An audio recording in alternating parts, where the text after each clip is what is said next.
Okay. Okay, better? Better? Good? Are we okay? No way. Don't have me still muted. What? Give me 1 second, lot. Okay, thanks God. You know how it is, man. There ain't no ABD stream without technical difficulties. Those of you guys who've been watching us from 2022, you'll know it was pretty bad back then. But yes, welcome back, everyone. It's time to go balls deep into One Piece chapter 1190. And honestly, this chapter is insane. Oda's been cooking. He's been like stirring the pot for us for this moment because everything is coming full circles now. Remember when Luffy was back in Fuchsia Village and we had such a legend in Shanks sacrificing his arms? You remember that, guys? Yeah? Well, we have another goat giving his arm for Luffy. Yeah, you heard me. Luffy's been taking everyone's arms because he deserves it. This is a sacrifice worth giving. Plus, who needs an armor too, right? But before we go start the chapter, let's explain what happened in the previous chapter, because it was kind of insane.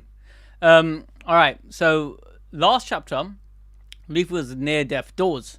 As you guys get, oh, let me quickly share my screen. Boom. Bada bim. Alright. Okay. Hey, Jeff, you're taking a piss, man. What do you mean, who's this? I know. Sid's been freaking, I wanted Sid to come on today, but unfortunately he's busy. Same thing with Siraj, so I have to carry this stream. And hopefully, we can have a good time and explain and break down the chapter. But the chapter review is still coming out, and, we broke down a lot this chapter. So, let's just see. Yes. Before we talk about the arm, let's explain what's been happening. So, Luffy is literally near death doors. Look at him, my boy. Where is he gone? He got stabbed twice, and as you can see, yeah, Imu has the power to store blades, and he has the blades from the time of the Great 20 Kingdoms that started the world government. So right now he's using the blade of the sea god, right? Boom, and Luffy's pretty much gone. But he didn't just use his blade; he also gave it to his god's knights. So the god's knights also have these legendary blades, and I'm pretty sure they're on the level of the graded ones, right? And they're all black blades. Let's be real here. Look at that. You can see it's all black blades.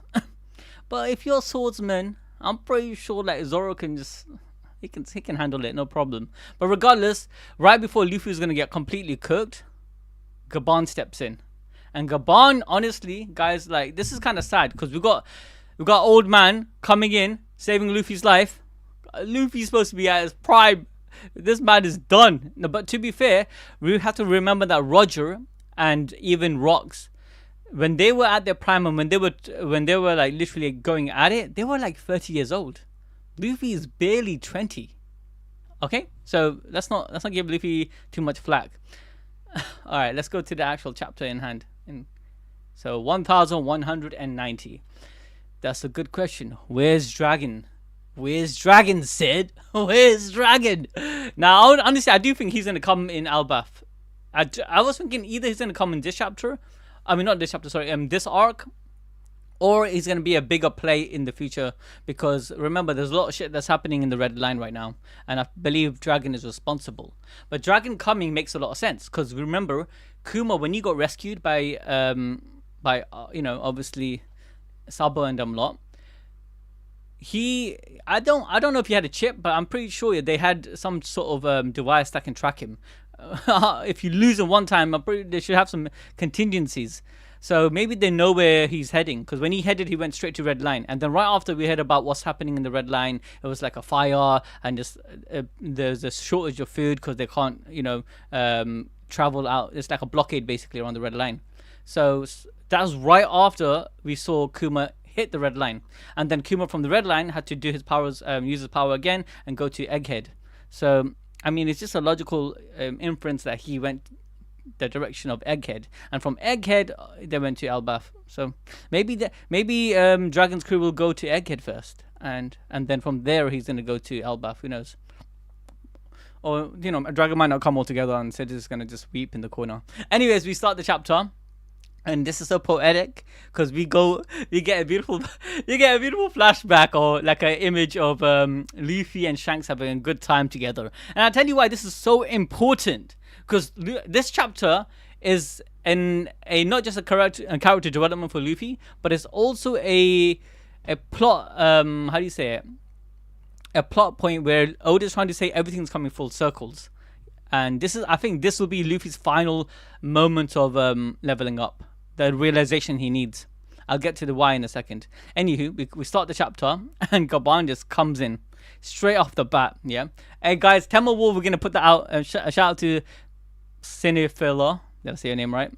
Temple War is gonna be dropping hopefully on the 20th. Actually, let me look at the calendar.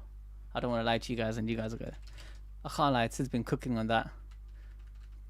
He actually read the novels and shit. I'm just caught up to the manga, so I read up on the novel a little bit, but he just went all out with the manga. Sorry, on the actual novels. Let me look at when we're planning to drop it for you lot, because you guys have been waiting on that for some time, you know. 10 more. All right, so the plan is. Okay, I tell you. Give me 1 second. I'm looking at my calendar. Hey, don't hold me to this, because if it's late, then just blame Sid, innit? That's how it is. Okay, the key. Oh, that's the thing is, yeah. So likely gonna go out next week on the 20th. That's the plan. Not next week, next week 20th. That's the plan, guys. So just, you know, make sure you got that on your calendar on the 20th of August. And if it doesn't happen, blame Sid. All right, all right, yeah, here. Now let's continue the chapter. Okay, so all right, so yeah, Gaban comes in, and he comes in hot. Like, this is Emu, bro. This ain't a joke. And he just slashes Emu. He just defends Luffy. He saved Luffy's life. And literally, Oda's saying, Scopper Gaban to the rescue. What this means that Luffy would have been dead for sure. You look at that, like bro, yeah, Luffy's cooked here. Look, you just look at his face. That's a man. That's not a man, yeah. That has. It's like, it reminds me when he got smashed up by Kaido. Remember that? He got completely obliterated. Yeah, sad times. but wait, give me 1 more second. You know, where'd I put? Okay, so yeah, he looks kind of like he's good as dead. But you know, it's Luffy. Another thing about Luffy, which I have been saying for some time, is that Luffy, his power is connected to his Haki, his Devil Fruit, and I think most Zoan fruits work like that, because Zoan is the personality, right? It's a living embodiment of Haki. That's how I can explain it. That's how I explain the personality within the zones. But Luffy specifically, because his ability to stretch, I think it goes beyond the physical. It can go to the he can manifest the stretching ability to his imaginations and even his Haki. So his Haki can be unlimited if he really taps into the power of his Nika fruit. However, right now you can see him, he's near death. This might be his second awakening. I can't even lie. Look at him, he's gone. But Emu, he realizes, oh my god, what the heck? That attack would have not. Oh my god, that attack! I didn't. Guys, this is the first time I'm reading the chapter. That attack would have completely annihilated him. Look at all the tree. It's so cleanly cut. It just missed him. Gaban is so cool. Can't even lie, man. He's dual wielding and everything. Look, Emu is not like, he's kind of nerfed right now. Emu isn't on, like, he's on demon time, but he's not on full 100%. Oh, was that actually caught by Gaban? I missed that. Hey, shout out to 27. Let me look back at, yeah. He blocked it, and I think when he came there, he chopped the tree off as he arrived, possibly. Cause look, he's spinning his axe. That's how I don't know actually. Is it? Maybe their how do you say it? Their clash caused the tree to split.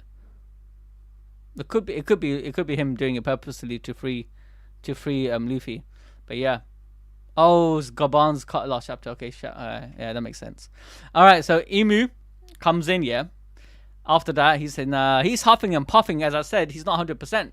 He was bleeding when he came to when he arrived in Elbaf, and we know in Marijoa, all of his goons, all of his little goonies, the 5 elders, they were crying, "Don't go! Oh, please, great Imu-sama." They're worried about him, and I don't. And my idea is because I think he's injured after the fight with Joy Boy, and the immortal surgery that happened on him. somehow maybe the surgery room is in Marijoa, and the closer he is to the environment, it links to his health. That's one idea. The second idea is that his power itself, his zone fruit, is linked to the Eve tree. It's like the daughter of, that's how I saw it. The Eve tree is like the mother of the fruit. It's the first child, the devil per se, right? The devil no me. And this, I think the sea itself has I would say a spirit embodiment. The tree siphoned it to create life, because remember, the sea can create life. We know that with the cloud Baltaman. If you give enough haki to a love and a lot of emotions to a ship, for instance, the crew members' emotions and haki is taken by the sea, and the sea churns it into life, and the spirit is manifest. So Mary, even in some of the movies we saw Sunny manifest. These spirits are actually the children of the sea. Yeah, the cloud Baltamans are sea spirits. And the way I understood the devil fruits is that the Eve tree was ionized by the ancient people. We're not talking about 800 years ago. We're talking about way back in the first world, which could be like even 5,000, 3,000 years ago. Yeah. My guy, Lord Kaijin, shut up, bro. Yeah, he distracted me with that Yusuf Chan. Can't even lie. What was I gonna say? Yeah, so basically, my point is the tree was ionized to siphon the power of the sea and replicate the power to create life. So just like the sea can create life by giving energy and love and emotions and haki into a certain concept, that sea can process it and make spirits, the Eve tree can do the same. Well, it was I believe it was highly ionized in the beginning of the 3,000 years ago. So after the whole destruction of the earth, yeah, the human beings that wanted to live on, and there was a disaster, there's a cataclysm. I think the earth opened up, there's a big gigantic volcano that came out, eruption that caused the red line. But I think people were praying to live, and the prayers was being accepted by the tree, and then the tree made the devil fruits. But one of that was the devil. The devil was the first devil fruit. But anyways, I think if he gets the more further he is away from Eve tree, the weaker Imusama gets. The closer he is to the Eve tree, which is literally in the center of Marijoa, the stronger he gets. Anyways, let's continue. So that's why I think he's huffing and puffing, because he did kind of fight Loki. He also fought Luffy, Gear 5, so it's not a joke. He's been kind of manhandling everybody, really. But Gaban's here now. He's going to do something, right? So, oh shit, okay, yeah. So Luffy is still like damaged, and then boom, straight away, he slashes. Imu goes in for a slash, but Gaban dodges that shit, bro. He ain't playing about. He jumps. He's got the experience. He doesn't need that body. He just jumps up, and then he says, "What a hideous form. You don't even seem to be of this world." Imu's like, who the you, man? Who is this guy? That bloody hell, man, they keep popping up out of nowhere. Who art thou? Someone who understands the world, because he went to Laugh Tale. He knows what's up. He probably knows a lot about Imu, yeah, that we, as the audience don't. Alright. If he's still crying because that damage that was done on him, it left a dirty wound. It must be. It's like, Luffy as Gear 5, Zoan. He's a Zoan. He has a paramecic effect of his Gear 5. But Zoans naturally, in the awakened form, have the, increased stamina, increased speed, increased power, but also increased recovery. Let's not forget that. And increased durability. But yet, even with that durability, our boy is suffering. Gaban's looking at him and saying, what the frick? He's gonna give him, okay, this is gonna be good. He's telling him, listen, get up, Straw Hat Luffy. It hurts, man. Shit, man, he got me. He got me, man. Hey, he's giving him some freaking lecture in the middle of a battle. He said, he's going ham. This is giving me PTSD to the time when, I flopped my exams with my dad. Dad saw that B, bro. He saw that B in maths, and he said, "You're a disappointment, bastard. An injured old man just had to save your ass. Don't you have any shame?" Oh my God, he's laying it down. No, I can't lie. That's kind of sad. It's true and sad at the same time. He's like, "What are you doing, man? You're like, are you taking shit seriously? You're just playing about." Nah, I'm an old man. I'm past my prime time. I'm retired and shit. You got me out of retirement for you just to save your bum ass. What are you doing, Luffy? And then he's just giving him another lecture. So you have a shiny white form and became an emperor. And Luffy at this time he's screaming in pain. Big deal. Don't get cocky. It hurts, old man. Let me go. Do you want to die here? Yeah, I'm not gonna die. Let me go. You may as well. You're pathetic. Oh shit, okay. I can't lie. Gaban's taking it a bit too far. You're pathetic. Do you know what will happen if you croak now? Oh my god. I won't be able to save my friends home. Okay, so this is like the reality is crashing in. This is so freaking cool. I love, oh my god, when this gets animated, the emotions will be so high here. Luffy, remember, like he promised it that he's never gonna relive the moment what happened in Shibodi. Remember in Shibodi how he was like, it was the worst moment for the Straw Hats. They lost everybody. He didn't know what Kuma did. Kuma just boop boop boop boop. He didn't know what's going on. He felt all of them probably just died. Yeah, but when he was flying away, he realized, wait a minute, they're alive. He went through his training arc after losing Ace. He doesn't want that shit. He doesn't want to relive that shit. Yet, yeah, what happened in Onigashima? He nearly lost. He died, in fact, technically, yeah. My guy got shot up from the back. And then he came back in Gear 5.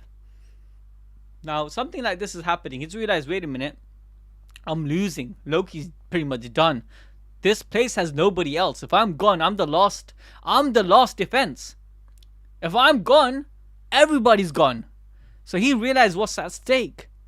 And Gaban understands, because remember, Gaban's son, his poor son, is literally, he's nabbed. He got nabbed. He's like, so it's pretty sad. Gaban has a bit, he has more self-interest in saving Elbaf, and it's sad Shanks, who's supposed to be, the protector, is not here. So it just leaves Luffy. Luffy has to save everybody. Gaban would have crashed out if you saw Luffy use Gear 5 against Snake. I can't lie, man. I think, look, we see Gear 5 as a power-up, and it is, because obviously he has a time limit as well. But I think Gear 5 for him is just it's becoming a natural form that he likes. Because remember when he spoke to Bonnie, and she asked him about his form, he said, that's when I'm the freest, right? He said, oh, that's when I feel the freest. And I think when he fights, yeah, he loves fighting now. He just wants to be in Gear 5. He wants an excuse to slip on his Gear 5 gloves so he can feel free. It's like a drug. It's addiction, innit? It's like, yeah, I feel so free. I can do anything. I can make a baseball bat. I can cook up some goggles out of nowhere. I feel like he feels like he's just God at that state, innit? But I'm just saying that's what he is. In that point of mode, yeah, he's losing the purpose. It reminds me of Gogeta, or Vegeta was Boo, right? He's just enjoying himself so much. Winning is secondary. It's about enjoying himself. So now he's realizing, wait a minute, I need to lock in. Anyways, Gaban's like, that's right. And what will happen to your crew? They'd be in danger. He has to spell it out to him.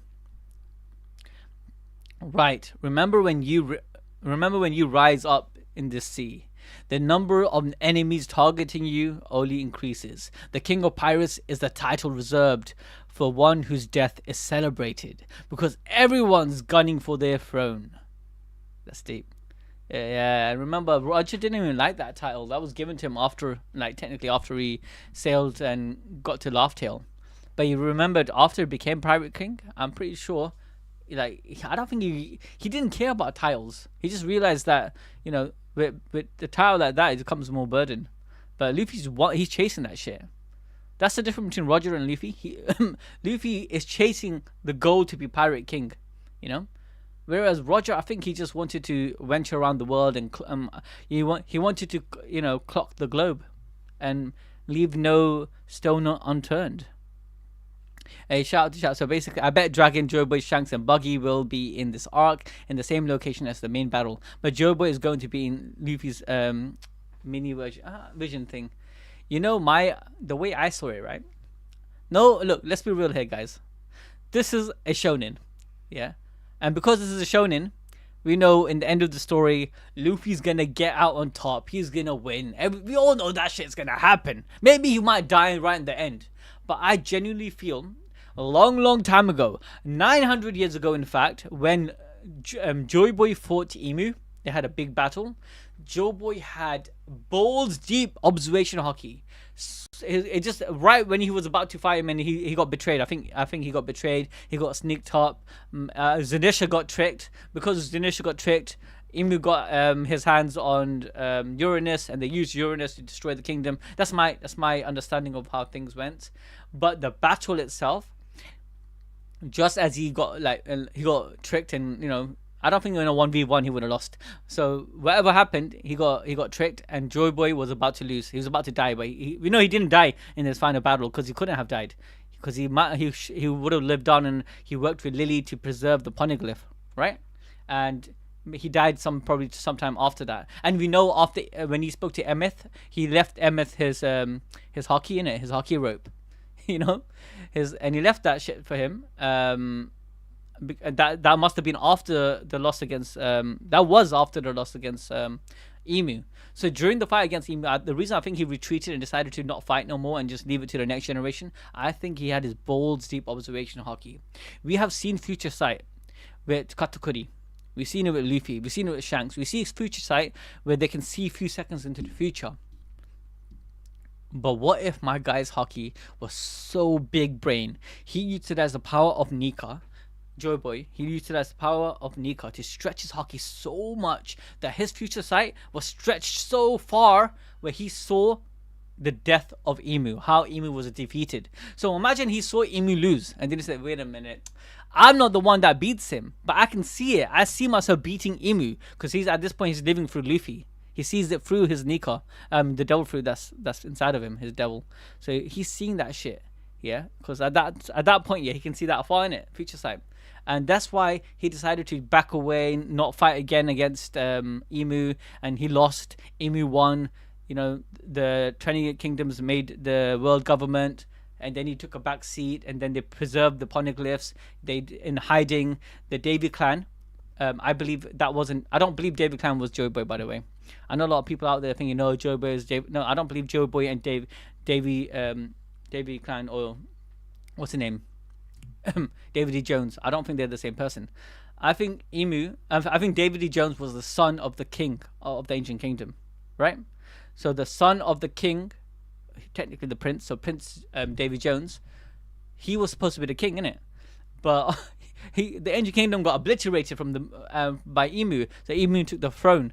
But from then on, yeah, his people was persecuted, and the ancient kingdoms, everyone that's part of it, everyone got persecuted. He had to go in hiding, and Davy Jones and Emu were once friends, or must be like close compadres. And then he said, "I don't like what Joy Boy's doing. Joy Boy fought for us, but now he doesn't want to fight no more. Why? Just because the kingdom is destroyed, we can still fight." So the prince of the ancient kingdom, my guy.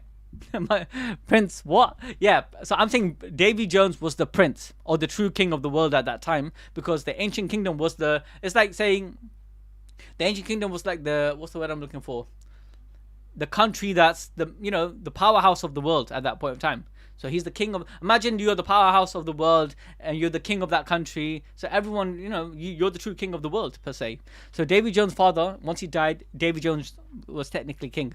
But now the ancient kingdom got obliterated, and Emu took the power, and the world government took power of the world. Joy Boy retreating and taking a different approach and waiting for the next generation to continue on. He literally was saying, close down Wano's border. He told his followers, the people of D, just like, don't worry, we're just gonna win later down the line. That probably pissed off Davy. He's like, nah, man, what are you talking about?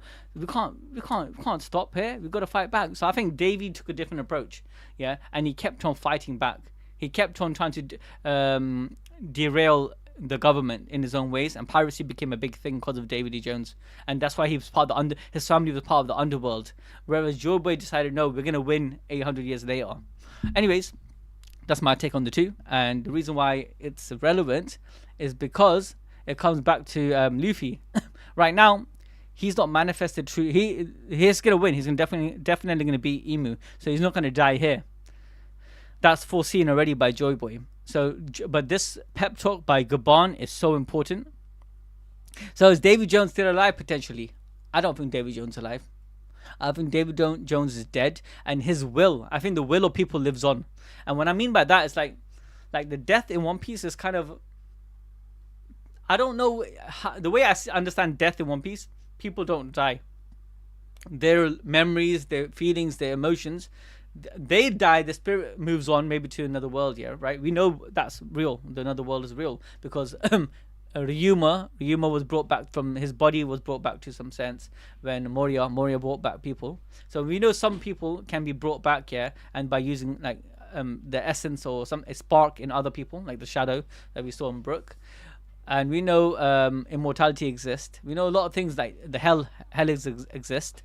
So a lot of these things are real in One Piece. But I think, and I'm saying this truly, I do think David E. Jones is dead, and his will lives on through the David clan. And Roxy Zebek is obviously the will of Davy. And after his death, I think the more corrupted version of his will is in Blackbeard right now. Yep, Reinhardt is like, Imu could also be an alien. Gaban says, you don't even look like you're from this world. Yeah, because he's not though. He's a devil in it. And I think the devil and hell and all these things are real. Because remember, and I do think, yeah, it could be that. Let me go back to the mural. The mural is so important. One Piece. Let me come back to this. Remember, guys, this little dragon on the top that's fighting the volcanic eruption. Now, a lot of people said, oh, this is Nidhogg, blah, blah, blah. I don't think this is Nidhogg. Because I think the right-hand side of the mural, if you guys can see, let me quickly zoom in. I'm trying to get a clean image of the mural. Boom.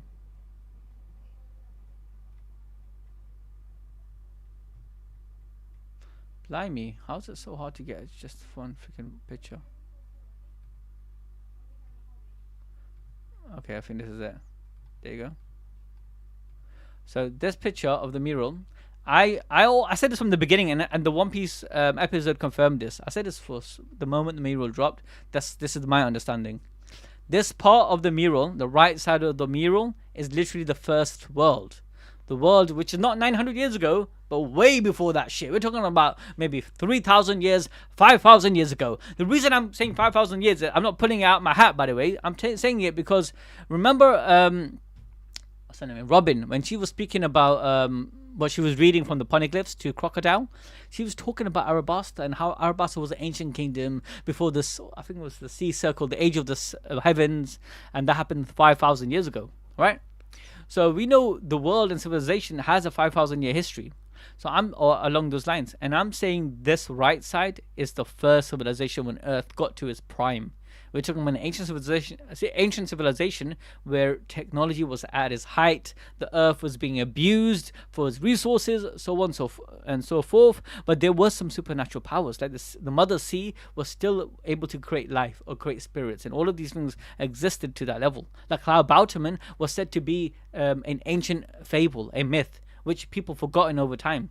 And we don't know how long they were forgotten. Maybe it's been an ancient myth since like 5,000 years ago, right? First world as in Nika's time, right?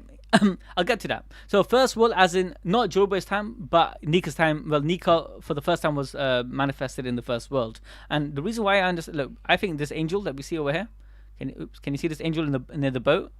That's Nika. That's Nika right there. That is an angel.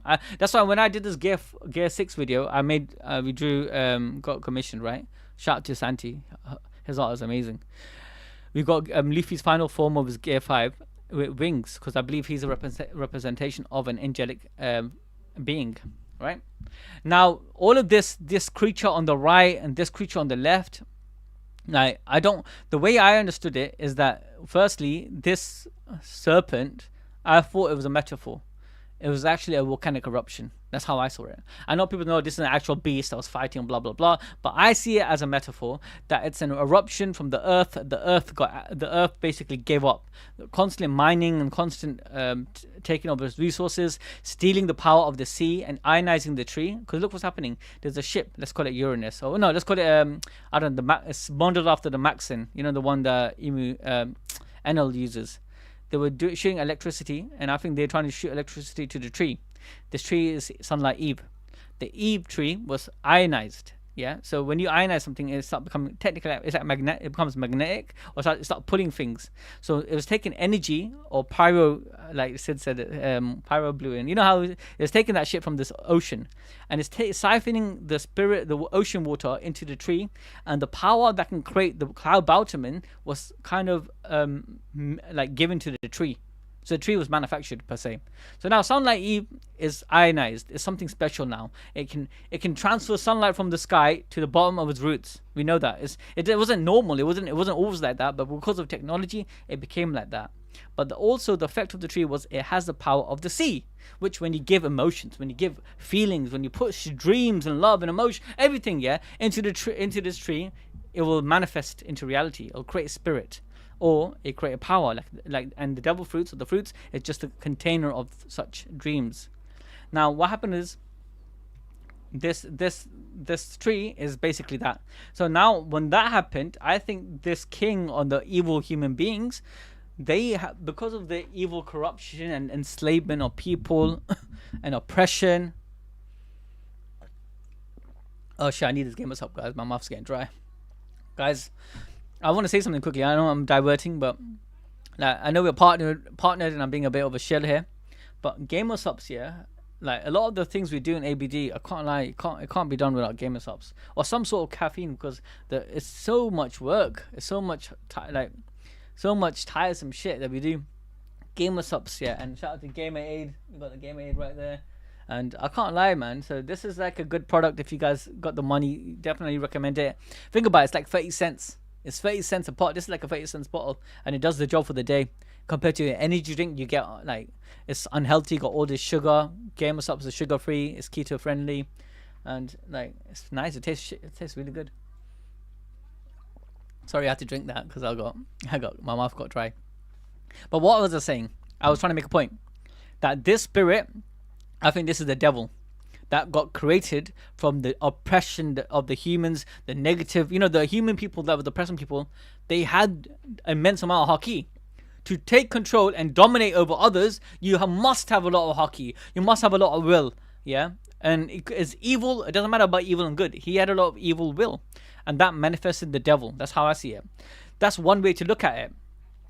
Or it was literally from another world, like that. Coming back to what Gaban said, it could be from another world. It could very well be a monster or being from another planet or another world, because that's not far fetched. We know later. We know in the second world, because we know the aliens came from the heavens. It was literally on the mural. They said, and we know the Lunarians. We know the Skypians. They came down, but I think that happened right after the first world. I don't think it happened on the first world. But so this dragon over here, I don't think it's a dragon. I think it's a devil. I'm just putting that out there. Some of you lot are saying it's the first bird. That's a dog, But someone said it's the emu bird. Who knows? All right, let's come back to the chapter. So yeah, Luffy. I mean, all right, there you go. Let's read it. Because he's still giving me the lecture. He's being the dad. He's being the dad Luffy never had. Deadbeat Dragon couldn't do this, so guess what? Don't worry, we got Shanks, the big brother. Then we got Gaban and Rayleigh, the dad. You don't need a father in anime. You make one along the way. Alright? Alright, come. So he's still giving the lecture. Okay, we read that bit. If any part of you still thinks becoming Pirate King is going to be a stroll in the park, then go home now. Luffy's still complaining about how much pain he's in. It hurts, damn it. If you're not cut out for this. Oh my god, he gave the Garp treatment. He gave the Garp. Bro, my guy channeled Garp. Like these guys, if you got grey hair, I can't lie to you, man. You're gonna be you're a complete different beast. The guy got stabbed. He got stabbed twice with two freaking special ass swords from the ancient time. He's crying his. This is Luffy. Listen. Blunt damage doesn't work, but piercing damage does. But Luffy got insane durability, and yeah, he's crying his ass out. And Gaban, bro, he don't care. He's giving him a lecture, and then he throws him away like he's trash. What's going on? Gaban is not taking any pity. Okay, He literally says, if you're not cut out for this, you're trash. He throw you in the bin. You're just in the way, you stupid brat. Ah, that hurt. Damn old fart. He keeps on running his mouth. I'll show him. Bro, what are you talking about, Luffy, man? You just... Alright. Gaban's that bonnet, man. I have to do the things myself. He's locking in. Yeah, he's going in. He's locked in. Praying Mantis axe. Oh my god, he's actually, Mantis here are one of the strongest. Actually, Mantis are the strongest. I take it back. I was going to say one of. No, they're the strongest insects out there. One punch, one jab, you're dead. Bro, this is comparing him to a mantis. Like, that just shows how powerful he is. Like, look at that Spinneroonie he's doing. Praying Mantis plum. Reference to parable in Zongzi. Shout out to the translators here. Zongzi about praying mantis attempting to stop an emperor's carriage. Okay. So, is this a jest? Oh, sorry. Is this a jest?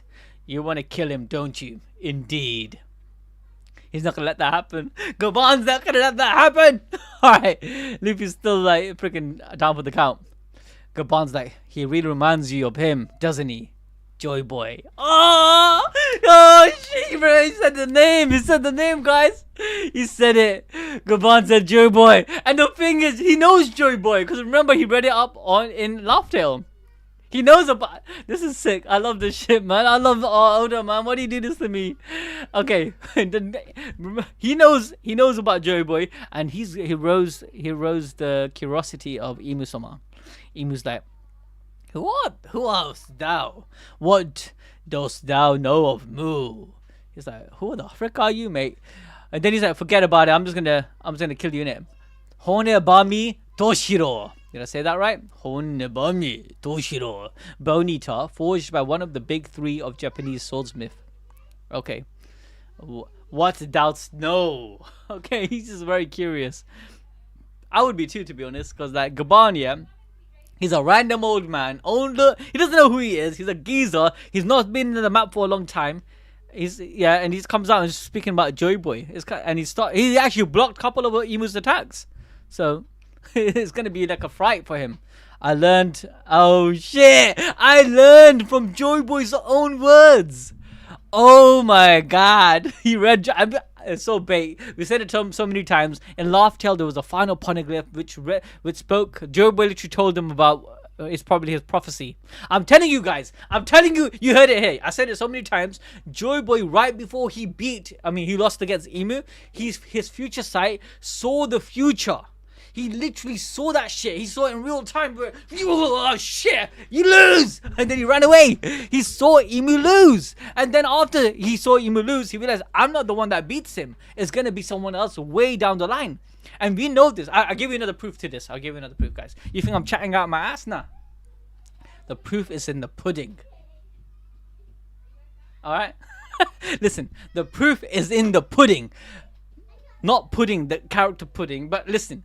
Remember, there was a little girl named Shaki, who saw the future because she can look at round crystal balls.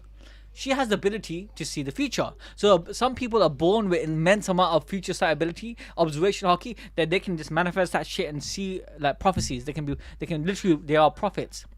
Madame Shaki saw the future when she was a little girl. When she saw when Shirahoshi is going to be born. She also saw the prophecy about Fish Island is going to be destroyed. We know that's going to happen anyways, because once the Red Line is destroyed, Fishman Island is destroyed, the people of the fish will finally come to the land and they're going to see the world, blah, blah, blah. Forget about that shit.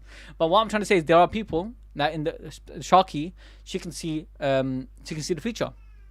Now, what's to say that after long back, we're talking about 900 years ago, after he saw his balls deep prediction, his future sight, he didn't go and found Madame Shaki's ancestor and then said, Madame Shaki, ancestor, listen up, I saw a prophecy that Imu's gonna lose. Is this that can you look into this? And he's like, oh, don't worry, I got you, son. Oh yeah, that makes sense. And then after that, he decided to make that plan. He decided to make the whole plan about preserving the poneglyphs, leaving his message. He decided to keep the D family alive and encoded. He protected the followers by encoding it with the D. because no one else. Imagine you just clearly shouting out, "Oh, you're part of Joy Boy's crew." No, he had to make things subtle, and it reminds me of, and I said this a lot of times. It reminds me of Wano when Wano they had to put that they had to be secret. The people that were rebelling against Kaido and Orochi, they had to come together in secrecy, and they had a specific code, the tattoo, and only they would understand it. Ah, my internet's slow. Guys, give me 1 second. Shout out to chat for letting me know about these things.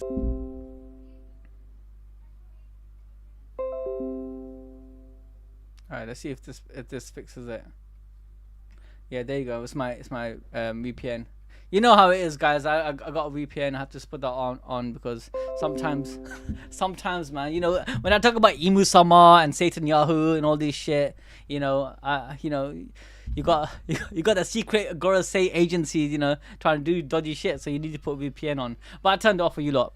Anyways, as I was saying, what was I talking about? I completely lost my train of thought. Oh yeah, there you go. I was talking about Joy Boy and how he prophesized the future and he planned everything. Yeah. So yeah, let's come back to the chapter. I learned from Joy Boy's own words. But don't get me wrong, I have no intentions of chasing after a person from the past that I have never seen nor met. I just want to see my captain's dream through till the end. Come on, my guy. He's such an OG. I can't lie, man. Why did he really have the same type of aura? Now, technically, you can kind of dispute it. Rayleigh did kind of protect Luffy and made sure he saw Roger inside in Luffy, like his will of Roger in Luffy, and he preserved it when he saved his ass against Kizaru. Yeah, Kizaru. Sorry, Kizaru. So it's the same energy per se, but the difference is one is fighting on Kizaru, the other one's fighting on freaking Emu-sama, man. There's a difference there. The aura is so crazy. Oh my god. Cough, Captain. Stupid old man, looking down on me. Luffy, just stop it, man. Stop it. Just you have to lock in now. Come on, heal, even if it's just a bit. This again. Remember, Luffy can heal. His body is a Zoan. He's a Zoan. They have really fast recovery, and it was foreshadowed from the beginning when he was poisoned, and when Ivankov, juiced him up.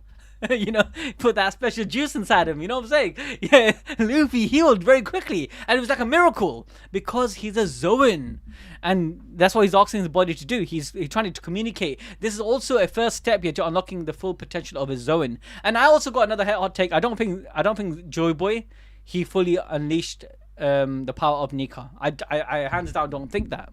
And let me come back to why. Yeah, Luffy's gonna do it, but I'll tell you why I don't think Joy Boy done it. And I need a mural for this. The mural, that's so sick. Mural changed the game because you can prophesize a lot of shit with the mural. I said this angel is Nika, right? Imagine the tree. It's ionized. It has the ability to create and manifest spirits. People are praying, and we know prayer was a big thing. It's a big thing in every culture. The people are praying in their time of need. Yeah, the people that's enslaved, they're praying for freedom. They just want to be freed. And actually, Joy Boy, the term Joy Boy, it actually, funny enough, and even Nika, it comes from the Caribbean. This is so repetitive, but I said it so many times. But it comes from the Caribbean law about the spirit, it's called Joy Boy, the dancing spirit, and it came to the enslaved people in the Caribbeans. They were enslaved, and they start seeing spirit. They start seeing a spirit, and they help them sing, and they start singing and start dancing. And in the time of need, when they're enslaved, they were singing to get through the suffering that they were in. So the dancing spirit of Joy Boy used to come and relieve them. So they started off with a prayer. So the people are praying, and Joy Boy manifest. Right? No, Joy Boy, sorry, Nika manifest. Nika helps them get to freedom. He doesn't fight anyone, he just helps them get to freedom. But look, Nika has wings.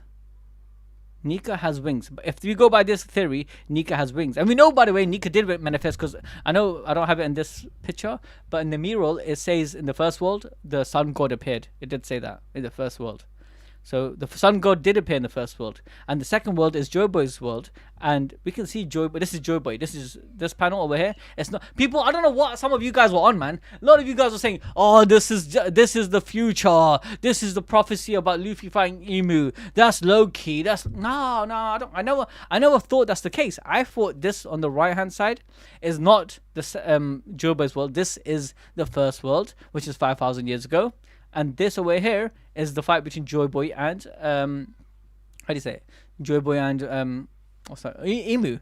Yeah, and it made sense. This is Emeth. Emeth is down for the count now, so obviously this is going to be the second world, and it just made more sense. Yeah. So, anyways, yeah. A shout out to Baya. Baya, you worked on how to earn. I wish you worked on your physiology. I'm actually hitting the gym, guys. All right, I'm hitting the gym. Me and Aldo go gym. I'm hitting it. I've been doing it for 1 year on. It's been 1 year now. It's around 1 year, 8 months. So keep, give me 2 more years, man. I'm gonna hit my prime. Anyways, so we got Joy Boy. Look at him. I don't think he fully manifested because he looks just like Luffy, obviously with a sword and a shield. But I believe he had wings. His final manifestation has to have wings, similar to the original Nika that we see with wings.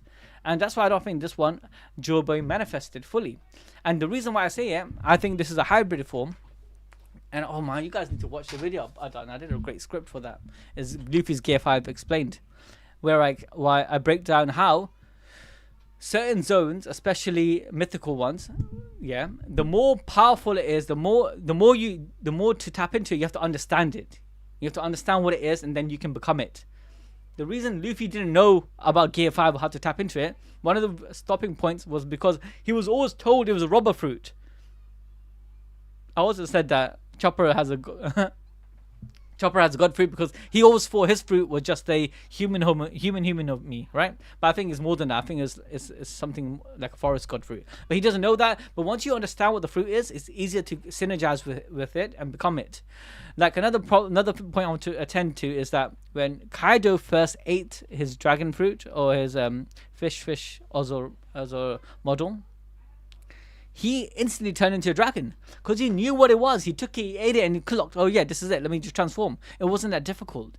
But Luffy, he was told that this is robber, so he got a preconceived notion, and that preconceived notion is what limited him from manifesting into the Gear 5. But slowly his ideology, his emotions, his mindset started aligning with the fruit. He started liberating, just like Nika liberates. The purpose of Nika's a liberator, right? So when he started liberating how do you say, Arabasta, he started liberating, he even liberated Nami's hometown, right? So even before Arabasta, he did Nami's hometown, then Arabasta. Later on, he liberated Brook and all the people that Shadow was stolen, like Lola and them lot. He liberated people. Later, he even did Doflamingo's, Don Quixote, Doflamingo's, what's it called again? Dressrosa. Everywhere he goes, he liberates. Slowly, it's building up. And what was the straw that broke the camel's back was the fact, if you remember, against Kaido, people were praying for freedom. Remember when the people of Wano, obviously Onigashima was on top of Wano at that point, people were sending up lanterns. And on those lanterns, they were writing down prayers, right? And the prayers for freedom, for to eat again, to be stop this oppression. That's the same prayer that people were doing in the first world, where they're praying for freedom. They're enslaved. They're living in oppression. And then Nika popped up. And the same time, look, so Nika is like feeling, yo, I'm needed here. The person Luffy, he's synergizing with me. So then after getting freaking completely shot down from the back, he revived and Nika got awakened, right? But I don't think Nika is fully awakened. The only way he's going to fully awaken is when when Luffy understands his fruit, understands the spirit, and start working together with the spirit of the fruit. But anyways, my guy, yeah. Oh my god, he's oral farming. Yeah. What the frick? He's proper oral farming. He said, after Luffy say heal, gosh damn it, he's trying to make his body heal. He's speaking to the spirit to help him out, right? And look, the Emu's like, who is this captain? My guy, oral farms. He's like, the king of the pirates, Golden Lee Roger. He was getting some flashback. He was like, oh shit, not that name. Oh shit, man. No, a PTSD. Oh, he's like, this is distasteful. Why is the D being called King of the Pirates? Do not let his name spread any further. As you command. That's right, the one who ushered in this world the golden age of piracy. And why would his former crewmate protect Straw Hat Luffy? Because you're trying so hard to get rid of him. Doesn't that explanation seem the most obvious? Oh damn. When you declared a kid like that a threat, eventually someone that can surpass us will be born. Hey, it's coming back to the flashback. Everything's knit together. Hey, do you know what's sick, guys? Do you know what's sick? This flashback happened way before the revelation of Wano. I don't exactly remember the chapter, but it happened during Odin's flashback. And I'm telling you, lot, I was saying Luffy is Joy Boy from the beginning. Yeah, from the get go. Like I did a video with O'Hara, my guy O'Hara. Shout out Manu. He's 10 out of 10. O'Hara and me did the video, and he was trying to say his opinion was, and a lot of people were saying this, Momo is Joy Boy. Momo. I'm like, what are you guys on about? Joy Boy is Luffy. It only makes sense. And the reason why I said that, shout out to Zayaf. Remember that video? The reason, my main point of contention was, and I'm so happy it came into fruition, was that there was this, it was Odin's flashback. And the Odin's flashback, leaving aside, he said eventually someone that can surpass us will be born. And then he said, oh, my son, blah, blah, blah. Apart from that, he overheard the Sea King. And my theory of Luffy being Joy Boy hinged on the Sea King's prophecy. I was constantly yapping on about this. I was saying, look, the Sea Kings are saying the two sovereigns will meet again. And they gave a time frame, yeah, in like 18, 16 years. And I'm like, bruh. Oh, I know the second line was important, and then they said the whales are waiting in anticipation. That's what I said. That's what I hooked onto. I want to come back to this, yeah, because remember that fisherman arc, yeah. So this Sea King's prophecy, Odin's flashback, yeah. I want to show you guys something. This is why I kept saying Joy Boy, Luffy Joy Boy, Luffy Joy Boy, and everyone's saying Momo is Joy Boy, Momo. I'm like, why would Momo be Joy Boy, man? It made no sense. But anyways. Look into this. Look at this, guys. This is what Ball Z. This is my Ball Z prediction right here. Yeah. Oh, what is this, man? What is this? I just want to get the panel. Why is it so hard to get panels out?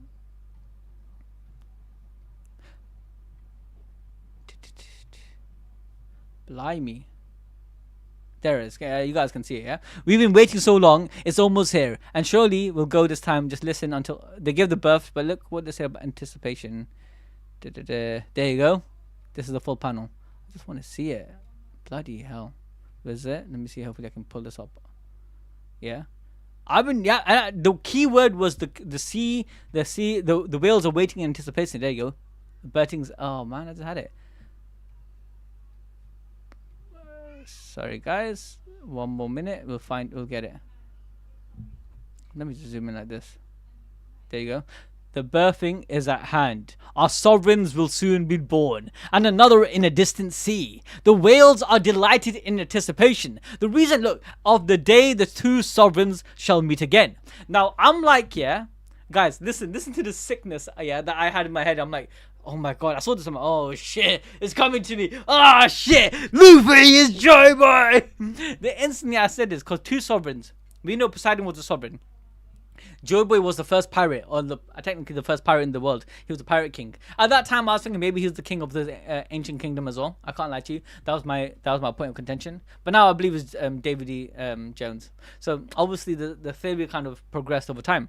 But I was thinking that Joy Boy is the king, yeah, and he was the sovereign. He was the leader. He was a powerful man, and so was Poseidon.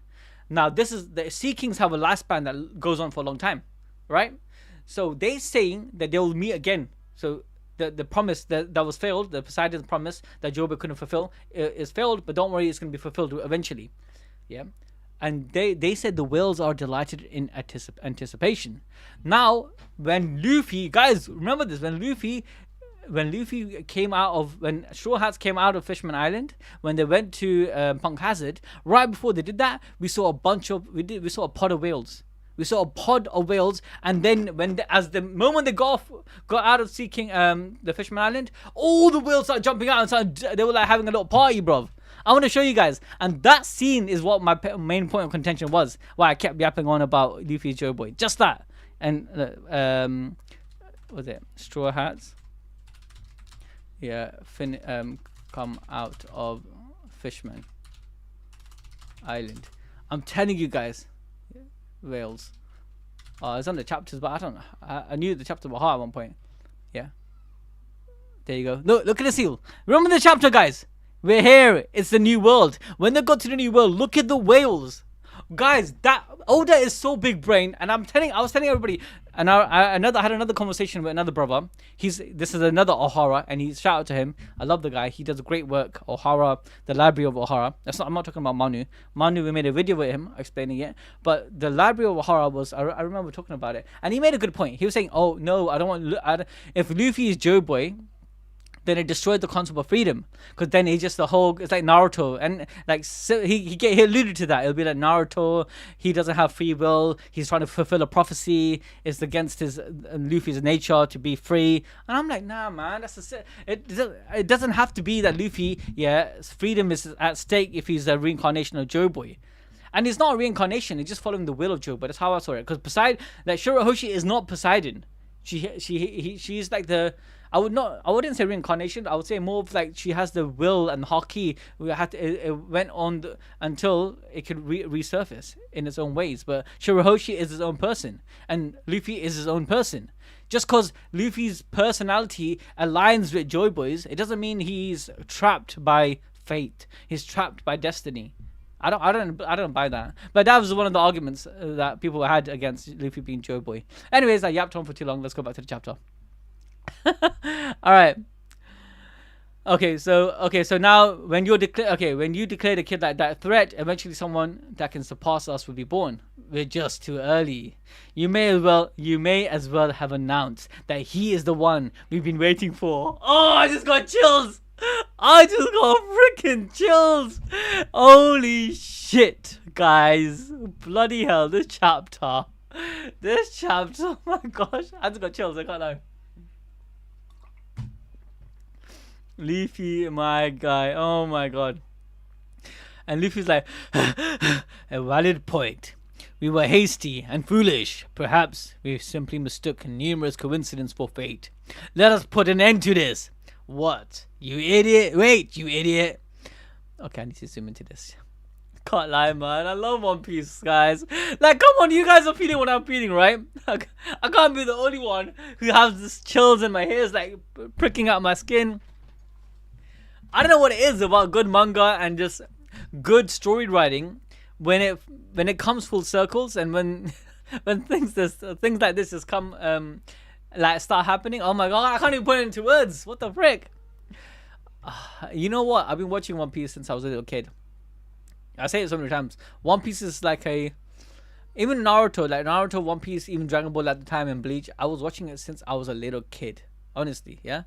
And now I'm like, I'm a grown ass man. I got 2 kids of my own. You know, it's like I can't lie to you. It's insane. It's insane. All right, so now sorry, treasure. Oh, okay. So Gaban's like, sorry, treasure tree, Adam. I don't want to devour you, but he's just going all at it. Buggy's not in Gaban's flashback. Nah, the reason why he's specifically having a flashback of these people, right? Because they all anticipate Luffy's Luffy coming into play. Look, one by one, Rayleigh was there with them in Laugh Tale. Yeah. So was Crocus, right? Crocus was the doctor that was needed. I'm pretty sure he was. He was there. Shanks, he wasn't there. I get it. Shanks wasn't there. But after what happened, he learned a lot. He learned a lot. He heard shit from Roger. And then after that, he went on to fulfill Roger's dream. He invaded or infiltrated Marijoa, and then he too had to hold on his plan. He wanted revenge for Harold. He tried to tell Loki to stop. So he did his own plan. He was also making his own. He's plotting. He's doing his little sneaky shit. Yeah. So he was also waiting in anticipation. Odin had to when he went to Laugh Tale, he read Jobo is gonna return, so he went back. When he went back, yeah, unfortunately the shit was happening back home. But even though the shit was happening back home with Orochi and whatnot, he told his people to do not open the border, but open it when Jobo returns. He literally told he was waiting in anticipation too. And then obviously like Whitebeard was important because he said, remember he said to, I think Roger spoke to him afterwards, and then he told Blackbeard, no, you're not him, because he's thinking maybe Blackbeard is his D, and he's no. So that means he was also waiting in anticipation for someone that was gonna flip the world upside down. So every one of these 6 people were waiting in anticipation. So yeah, Buggy is not relevant here because Buggy, after he didn't give a shit about that, innit? Buggy just obsessed about Shanks and how Shanks didn't recruit. I mean, Shanks didn't want to chase after the Love Tail. Anyways, let's go back to the this panel. My guy Gaban, he started shit, man. I'm gonna go all out. Ouch! Damn it, my joint aches. This body of mine got run down. Oh no, he would have been much stronger, man, if he just, oh shit, man, he should have done some, exercise or something, man, stretching, yoga and shit. But nah, he's going all out. He's putting his hockey attack. But Luffy, yeah, he's fighting it. He's in pain. He's suffering. But he's like, that punk, I won't forgive him, even if he's Rayleigh's friend. He did get thrown. Oh my god, this is so sad. This is so sad. I know what's gonna happen, man. Because I didn't read the chapter. I'm reading it first time with you guys, but I saw the panel when, the panel, the famous panel of this chapter. Anyways, he was like, stick, Kamudu, boom, yeah. Oh shit! So he just blocked it like nothing. Oh, this is sick. Look at that hockey, man. Okay, but nah, that one, it didn't make a difference. Didn't make a dent, did it? Oh no! Oh no! No! What? Oh shit! He completely broke off the tree. This is Adam. This is not like a normal tree. This is Treasure Tree Adam, the strongest tree there is. Fucking Frankie, yeah, said, look, the best wood, the strongest wood anyone can have is Treasure Tree Adam. Sunny is made out of that shit. You're telling me Gaban just one shot it and sliced it off and like nothing? Yeah. Look, it's gone. But he did it earlier, but look, this is a bigger branch. Ah, shit, Imu's suffering here. You can tell Imu's like he's had to like really try here. Oh, there's thou art still the Pirate King's crew, and he's huffing and puffing. Is that what you think? Oh my god, it's not over, guys.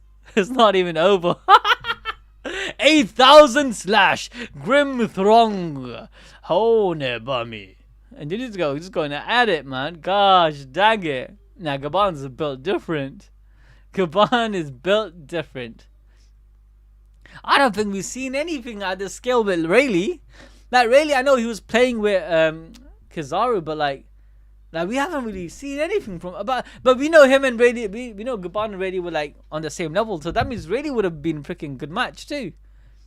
This is crazy. I could say the same to you, Oh, he's bleeding though. Look, Imu's bleeding here. Hey, look. Oh, hey, they shout out to extra user. Look, yeah, you're right. That's the scale of that's the scale of an island. Because remember, everything is massive. So this could be a small little island that just got destroyed. Realm of the dead. It literally falling down to the bottom of the Elbaf. Oh my goodness. Realm of the sun. What the?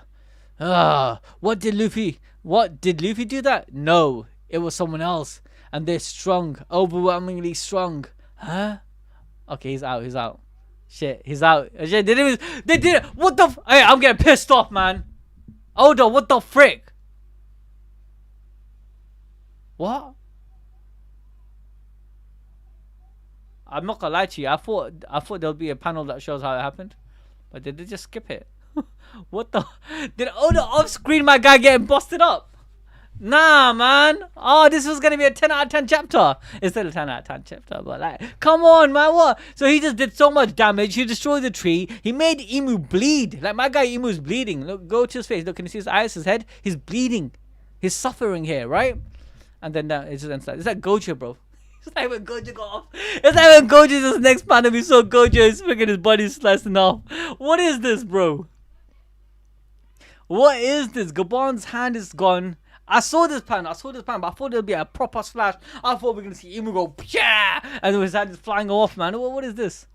he lost his hands. His arm's gone. I like the fact this is okay now. Okay, let me. What? Nani? Old man. I can't lie to you. Now Luffy needs to lock in. This is kind of sad. Okay, now no, look. This is what I wanted to come to. Look at this. How poetic this is. Shout out to Rowit. This is what I was trying to talk about. How Shanks gave his arms for Luffy, and when Whitebeard asks, he said, "I'm doing it for the future. He's doing it for the next generation." And Luffy knows. And these guys, yeah, these people that they loved Roger so much. They loved Roger so much they would give their arm for it. You ever heard that Eminem rap when he said, "When I'm gone, just carry on. You don't mourn." You know that song?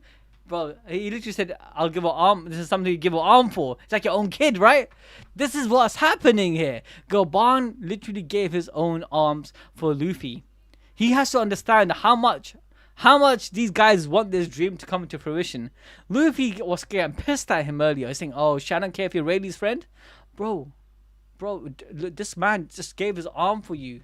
I don't care. Luffy needs to step up. This pissed me off, especially because it's off screen, but this pissed me off. What the heck?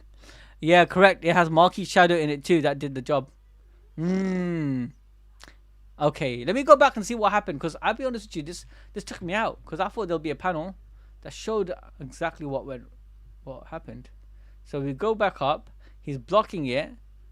And we can see the tree is this is like a big branch. It's like not a joke. You're right. Just chat. One of you guys said that this is like an island.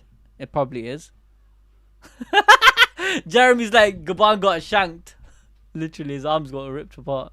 Realm of the Sun. Okay, look. So I'm trying to understand. Yeah, what did this? What my guy Emu probably came up with another sword. There must be another sword, because he got two swords here, an axe and a sword. But there must be something else. The Marquis probably got thrown at him. Oh my god, I'm still kind of in shock. Obviously, Gaban's not dead. He's gonna live his life without his arms, and it's not that bad. It's not the worst case scenario, you know. And also, when Shanks gave his arms, I've been saying this for a while. He gave the arm that had the mark, right? Oh, okay. And Zayaf saying, check his sword. Okay, yeah, I see it. The mark is emanating from it. Okay, I see. You can see the snake and you see the devil tail. He probably shot that shit so far, yeah. And then the moment, oh, okay, I see it. I see it right there. Okay, you have to zoom into this shit. Okay, yeah. Okay, you guys, chat man, you guys are cooking here. If you zoom into this attack happened right here. It wasn't a new attack. He's charging that shit up. You can see the marquee just generating from the blade. It's coming out like crazy. And it's fulminating. And then it happened right here. If you look, zoom into that. You can see Gaban saying, "I could say the same to you." That's when he's like, "Yeah, you cooked me. I'm dead. I'm finished." Yeah, it's finished. It's over. His arms, you can see that blood coming out of his arms. And he's blocked. He literally did this. And he just probably did this and it's game over. At least it was in his head, didn't it? At least it was in his head. Hey, this is when Dragon comes. Imagine that. Imagine that. Another thing a lot of people were telling me, and I'm like, no. A lot of people were saying that Shanks is going to come back. Shanks' crew is gonna come, and I'm like, how does that even make sense? Why is Shanks' crew gonna come? I get it, that's their territory, but they just left. Imagine you just prepared your ship and you're ready for a journey of a lifetime. You're gonna go for the end goal. You're gonna go for Laugh Tale. Everyone packed their bags. You just destroyed Kid. That was a fodder on your way. You destroyed what's his name again? What's that guy, man? What's that guy? Guys, Bartholomew. You destroyed Bartholomew's crew. You're just rinsing through everybody just go to the end goal. Buggy, Crocodile, Mihawk, they're all going to come, meet up, do a Royal Rumble, maybe even Blackbeard. They're going to do a Royal Rumble, yeah, in Laugh Tale. Or maybe in the island before Laugh Tale. Lodestar, right? I was trying to think of what the name. Lodestar. But, yeah, that's happening. But I don't think they're going to be involved in this at all. The only people I see that's gonna come and save the day are either Dragon and Dragon's crew Revolutionary Army, which would make sense if they had a tracking device placed on Kuma, because remember Kuma is with them in Elbaf. Kuma has, he's there. The second group of people that could have come was, of course, Luffy's Grand Fleet, which made a lot of sense, right? Think about it. Luffy's Grand Fleet should have came because one part of the team is there already. You got You got one of the armies, one of the major army there. Why am I forgetting his name? Hyruddin. There you go. Hyruddin, he's part of the Grand Fleet.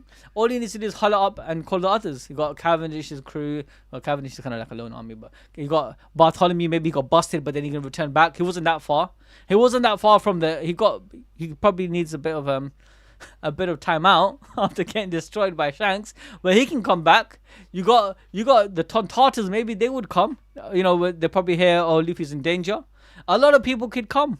Yeah, a lot of his Grand Fleet members could come and help him out. I'm just saying. And remember that I think it was 80,000 people. How many people are in his army? Is it 300,000 people? How many members are there in Luffy's Grand Fleet? I think it's 300,000 or 80,000, something along. Oh, it's not even close. It's only 5,000. What am I saying? 80,000, man. What am I smoking, bro? 80,000. That's insane. No, think about it. Okay, 5,000 people. That's still insane. Think about it. That can make a difference. All right. It's not a dragon situation, but it's something. All right, it's something. And then, okay, look, forget about it. If the Grand Fleet don't come, if Dragon don't come, the second group of people I think could come is Law. Law, look. When Law, Kid, and Luffy, they went to 3 different directions, right? Luffy's team didn't give a shit. Kid and Law were smart because they were trying to track. They were they were trying to track the man in flames. Remember, they're looking for the man in flames to go to get the final poneglyph, and they got one of them got ambushed by Blackbeard. The other one tried to apprehend Shanks and got rinsed out. But those two were heading towards this. They went to different routes, but I think they're all coming towards the same point. But after getting smashed up, I'm pretty sure Law can come. He has no crew, and his team can come over here and give Luffy a hand. Although he probably needs some time to recover as well. I'm just saying, I think there will be some intervention. Some people are going to come and save them. Oh, the 4th candidate. The man covered in flames. Yeah? The man that was burnt by the flames. The man in red. Whoever you call him. We don't know who that is yet. It could be Gaban. I kept thinking it's Gaban. Yeah? Or it could be a different person altogether. And they could be an important part of the story. And they could come and they could make a massive difference. I'm just saying. It's not over. And Luffy, also, there's the last thing I want to point out. Luffy needs to lock in. Luffy will enter into his death gear. Right now, his eyes, once he sees what happened to Gaban, he should get flashbacks of what happened to Shanks. His mind should be racing back like, oh my god, not again. Am I cursed? Why is these OGs, every one of the part of this, I'm making Roger roll down on his grave. Roger's basically saying, shit, man. Why is every one of my crew members, you're losing a hand over this guy? You know? He's probably like, oh, shit, I admire Roger so much. I want to be the Pirate King. But, bro, Shanks, his hand's gone. Gaban, his hand's gone. Rayleigh's so lucky. Rayleigh is so lucky. I'm pretty sure if he stayed a bit longer with Luffy, his hands would be gone too. Luffy seemed cursed. He'd be like, shit, I need to lock in. I can't believe this has happened. You need to switch up. He'd be like, shit, nah, whatever's inside of me, you freaking spirit, you heal my body and get out. Put me into the full state. He's in hybrid mode. Luffy is in his hybrid state. I also think Joy Boy didn't reach full potential. I said that already. But he's in his hybrid state. And we know hybrid state is strong if you really manifest there. But imagine full Zoan transformation. The full Zoan. He becomes Nika. He manifests. His wings just pops out. He's just crashing out. I don't think he's going to achieve that here. But he might enter another state. Gear 6? Gear Death? I don't know. Yeah, I said Beppo. I said we never forget Beppo. Yeah, 100%. Because Beppo saved Law, and maybe he swam over here. He took Law to Elbaf. He realized that Luffy might be heading there, or Kid was heading there. So it might be a good point of it could be a good point of I'd say getting together. Rodol said is either dragon or the man marked by flames. I do think so. And I think there's more. I still think there's more potential. Dragon, the man marked by flames, the Straw Hat Grand Fleet, Law's crew, and maybe I recovered the broken people. So Law, Kid, and Bartholomew. Those are the broken three in it. They all got destroyed. These are the options right now. How I see it. Alright. So Shem said only people that will make a difference is Shanks or Dragon. I think it's also pressure. You have to realize that sometimes the problem is the Straw Hats can't focus because what's in stake here? The kids, the children of Elbaf are in danger, so they can't fully lock in. That's one thing, right? So if they have more help and more people coming in to take that responsibility away from them, Zoro can lock in, completely destroy Killingham, and or was it Peter Sama, Diddy. He can destroy Diddy, and Shanks can destroy Killingham. Look, stuff like that, yeah, can make a difference when you have more help, more hands deck. And then there's look, you're right, the real people that can make a difference is Shanks, but Shanks is nowhere. I don't think Shanks coming is even a option. Dragon can help 100% make a difference. So Dragon coming will be sick. I think Sid would just fucking lose his mind. Yes, Dragon comes, bro. If Dragon comes, I'm gonna have to get Sid something, man. have to get something for Sid. Extra users, like, I think Luffy needs to use his Conqueror's Haki like Shanks Gaban, which is like a bolt or wave. All the devil fruits attack were nullified by Marquis. So now Conqueror's Haki, Bolt of Lightning were effective. Yeah, because if you look back over here, Luffy, look, Manga Emu is bleeding, right? And I think out of all of the other two, like, Loki did a bit of damage, don't get me wrong. But I think Gaban might have done the best. And in fact, he did so much damage that Emu gave him a praise. Emu's like, listen to what Emu said. Where is it? Let me read it out. Emu literally told the guy, "Old as thou art still the Pirate King's crew." Yeah. And then look, I think that's a compliment. He's like, shit, even though if you're old as shit. Alright, let me read your comment, Trey. Alright, let me go all the way back, find your comment, because I didn't see it, alright? I didn't skip your comment, I just missed it. Oh my god, where is your comment? I can't even find it, man. What are you saying? What did my guys say? Yeah, your comment's lost in the wave. I'm sorry, my guy. You're gone, your comment's gone, I can't see it. Alright, let me read. Let me read some of your other comments, guys. Let me read chat. Yeah. So Eggy's like, what are the chances that either Lord Kid shows up with Gaban down there? I'm tired of Chopper. Oh, that's another thing. Okay, look, I mentioned all the people that can help them, but I didn't mention how Chopper, man. Chopper is a Loki, and the actual Straw Hats. They can level up. Like, obviously Zoro can lock in. He can sort shit out. Sanji needs to lock in because I think he kind of did, but he's going to definitely unlock Conqueror's Haki, hands down. I do believe that. He's going to get a level up. But then there's Chopper. We saw something odd with Chopper. Chopper slapped one of the demons and he nullified the demon. We saw the demon literally pop out of the freaking giant, right? And I've been saying it, he has a god fruit. He has the forest god in him because it made sense. Chopper, think about it, guys. Chopper, when he ate the fruit, oh, guys, you need to watch the Gear 6 video because I'm going to be repeating myself and I really explained it very well. I wrote it down very well. But when Chopper, during the Drum Island arc, there was a flashback on Chopper's flashback. The people were looking in the island, or Drum Island, for a special mushroom that can heal. It's a special mushroom that can heal everything. In fact, later Chopper went to find the mushroom himself because he's like, shit, there's a special mushroom. Let me find it to heal Dr. Crocus. Sorry, Dr. Kirilluk. But he found a poisonous mushroom, right? But the reason why he didn't find the healing mushroom, because he ate it in the beginning from when he was a reindeer. The mushroom, the fruit that he ate, the Hitotonomi, was in the shape of a mushroom.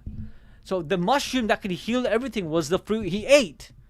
Doesn't that make sense to you guys? It's a mushroom. So the healing mushroom wasn't the poison fruit he found or the fruit everyone was looking for. The legend belonged to the devil fruit. And I believe that yes, he's using his big brain to find medicines for everything, but I think the reason why he found the doctor, the reason why he finds it so interesting to heal people is because he is aligned with his fruit. His fruit also wants to heal. The Zoan in his fruit is drawn to health, is drawn to recovery, is drawn to healing, right? So think about it, yeah? It makes sense, doesn't it? Like the Zoan, the forest Zoan or the healing Zoan, wherever it is, and it makes sense the forest fairy or forest wherever it is, because they're like, it always associates to healing. Oh, the fairies healed me, you know. So I'm saying that the reason I'm saying it is because when he slapped the devil out of the giant, I think it also counteracts his Emu in some sense, and it can maybe help in this fight. So yeah, shout out to Chopper. And he might be able to, yeah, shout out to Prince. He might be able to heal Luffy. And yes, it's a very old question, ZF. Okay, so let's not. Okay, Jeremy's like, let's not forget Robin taking Chopper to the tree. He's got to do. Yeah, he's got to have something. I do think the problem with the Straw Hats is that I don't think they understand. We're talking about Chopper and Luffy, right? They don't really understand how their fruit works, right? So, and also even Brook, we haven't seen him awaken his ability yet. Like, imagine an awakening. Like, what? Like, imagine what can you do? Maybe he can. Like he can do some crazy shit. Maybe he can like slice the spirits. The Marquis that's coming out, they're actually spirits. The way I understand Imu's ability, by the way, and the living, you can see they have eyes, have personality. He creates the black flames and gives it a soul. Because I believe that the devil fruit of Imu is an extension of the original power of the Eve tree, because it's the first fruit. The Eve tree can give life, right? By taking the Eve tree takes in emotions and dreams and feelings, and preserves it and creates life in the devil fruits. The Zoan fruits are personalities and individuals that wanted to live on. They didn't want to die, or they wanted to pass on a collective mission, and they lived on as a spirit, as a personality, which is the Zoan, right? But what if the Eve tree, the devil fruit has a power similar to the Eve tree, because it's like the child, which again is similar to the sea, which again it has the ability to bring life, like the Cloud Boutermans. And therefore, Imu-sama can bring life, bring his own demonic life. He bought the demonic personalities. Whenever the contracts happen, or the Domi Reversi happens, it's like the person that's there, their soul is left. The person is gone, and the soul is replaced by another demonic soul, a personality. And we know it is a personality because there was a shadow. I want to see when Chopper, I forgot what chapter it was, but when Chopper slaps that shit out that giant, we see a demon shadow literally leave. Yeah, I want to show you guys, so you know I'm not chatting shit. What chapter was it? I think it's chapter 165 or 164. No, it's not here. It's 168. Imagine I get that right. Nope, it's not this one either. 172. God, I'm just guessing at this point. Oh shit, this is still flashback. 173. Where is it? Yeah. It's gonna be 174, 175. No, it was before this. Guys, give me a hand here, guys. What chapter was it when Chopper slapped that giant and we saw the giant's soul? Is it here? I feel like I'm close. And that giant, the spirit of the giant literally the demonic spirit of the giant literally bounced out. Was it 172? Oh, imagine it's this chapter. Come on. Blimey. Was it? Oh, guys, I'm not going to find it. But I'm pretty sure. Look, that was an important chapter because it literally showed how the Domi Reversi worked. The Domi Reversi literally shows, like, they lose their sense of self. The spirit that is hinged in them, it's like the shadow. Remember when Brook had a shadow, he felt he couldn't even get on the sunlight, and that shadow was given to Ryuma. Ryuma was functioning because that shadow represents the soul per se, right? And I think Imu's power works in a similar way. So Pierre, am I saying your name right?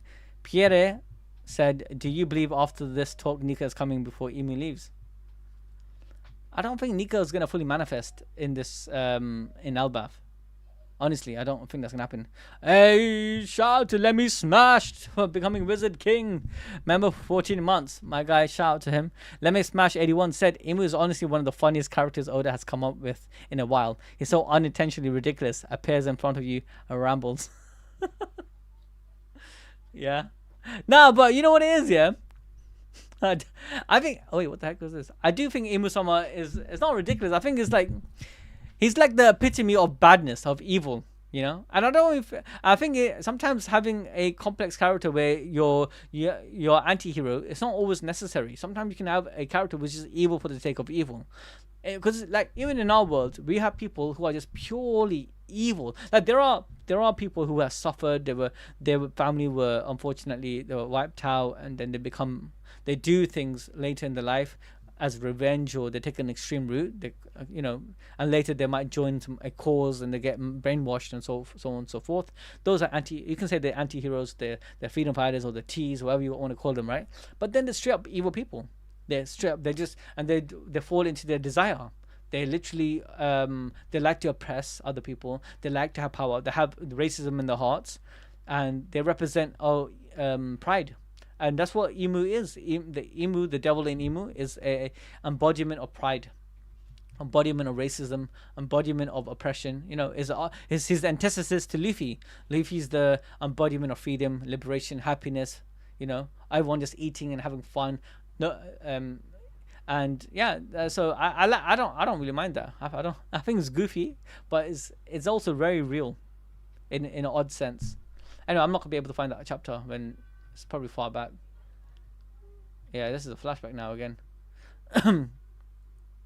Yeah, okay, so if the devil fruits are manifestation will of the people, is it possible that Emu's devil fruit is the opposite, like Pharaoh impossibly? As I said, I'm telling you now, my understanding is that Emu, let me show you, was there from the beginning. This little dragon that we see, or the giant bird thingy, is Emu.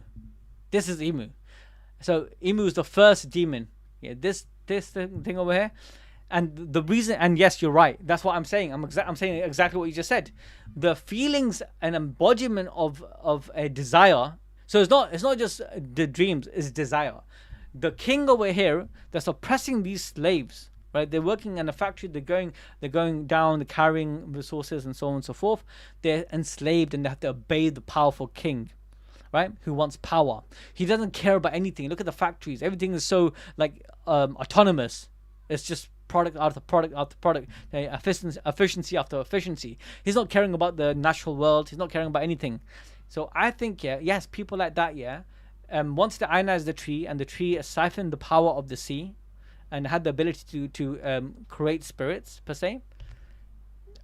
The first three spirits I believe it created was Nika.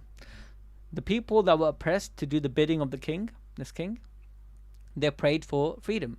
So Nika got formed. But see how Nika's not really a powerful figure here. Nika is a more gentle figure, very small, because he's trying to answer and remove, the oppression of the people's heart and the people's heart.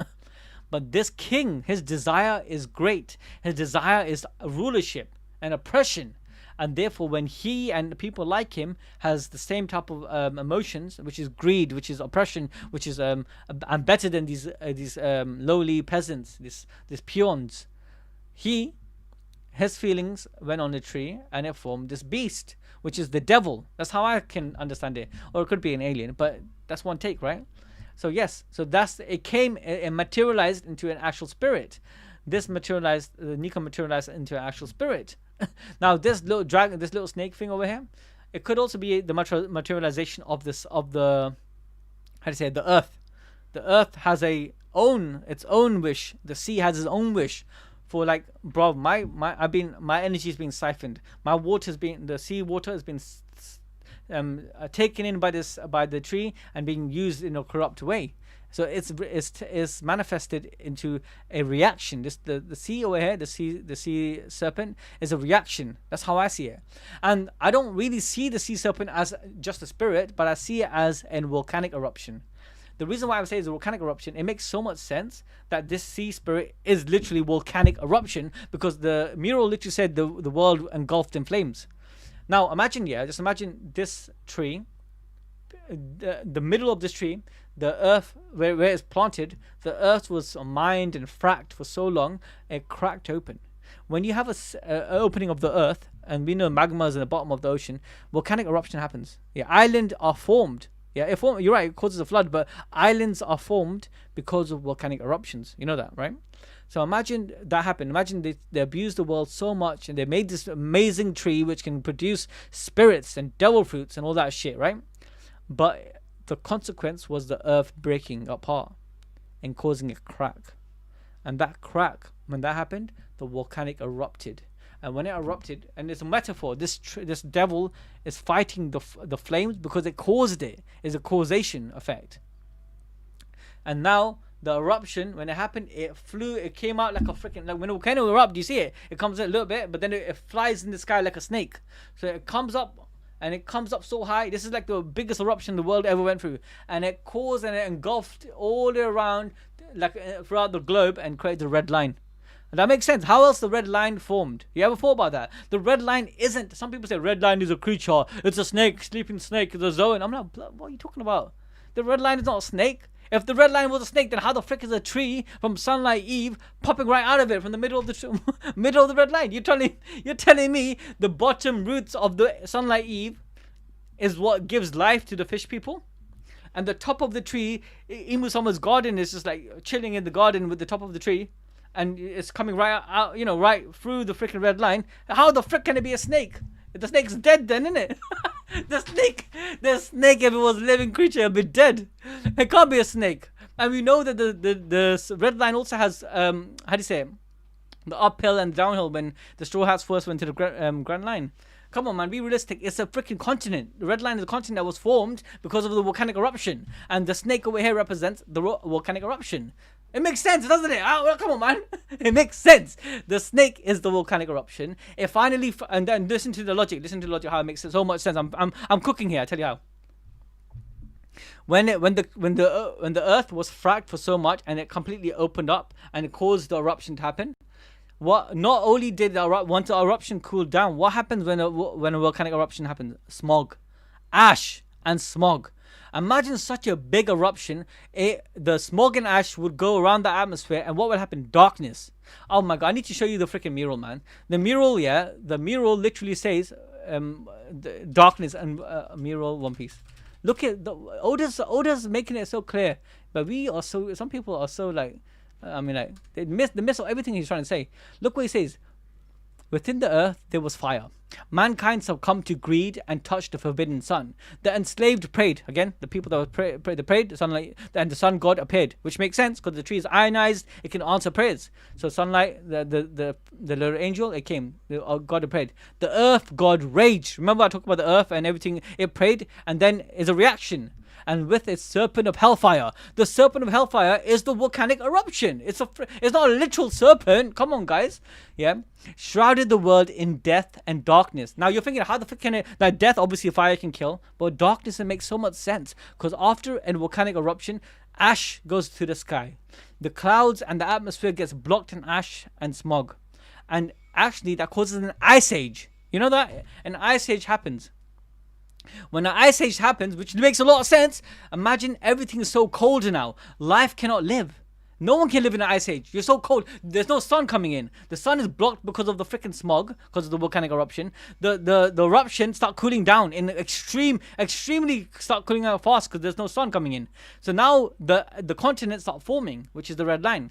But the continent went around the freaking tree because the tree is strong in it. So that's why the tree is not. It didn't poke through the red line. The red line was formed around the tree. Logically, come on, guys, come on. The tree didn't just freaking grow from the bottom of the ocean that poked through the freaking red line. It was wrapped around the continent because the fire and the volcanic lava formed around the tree.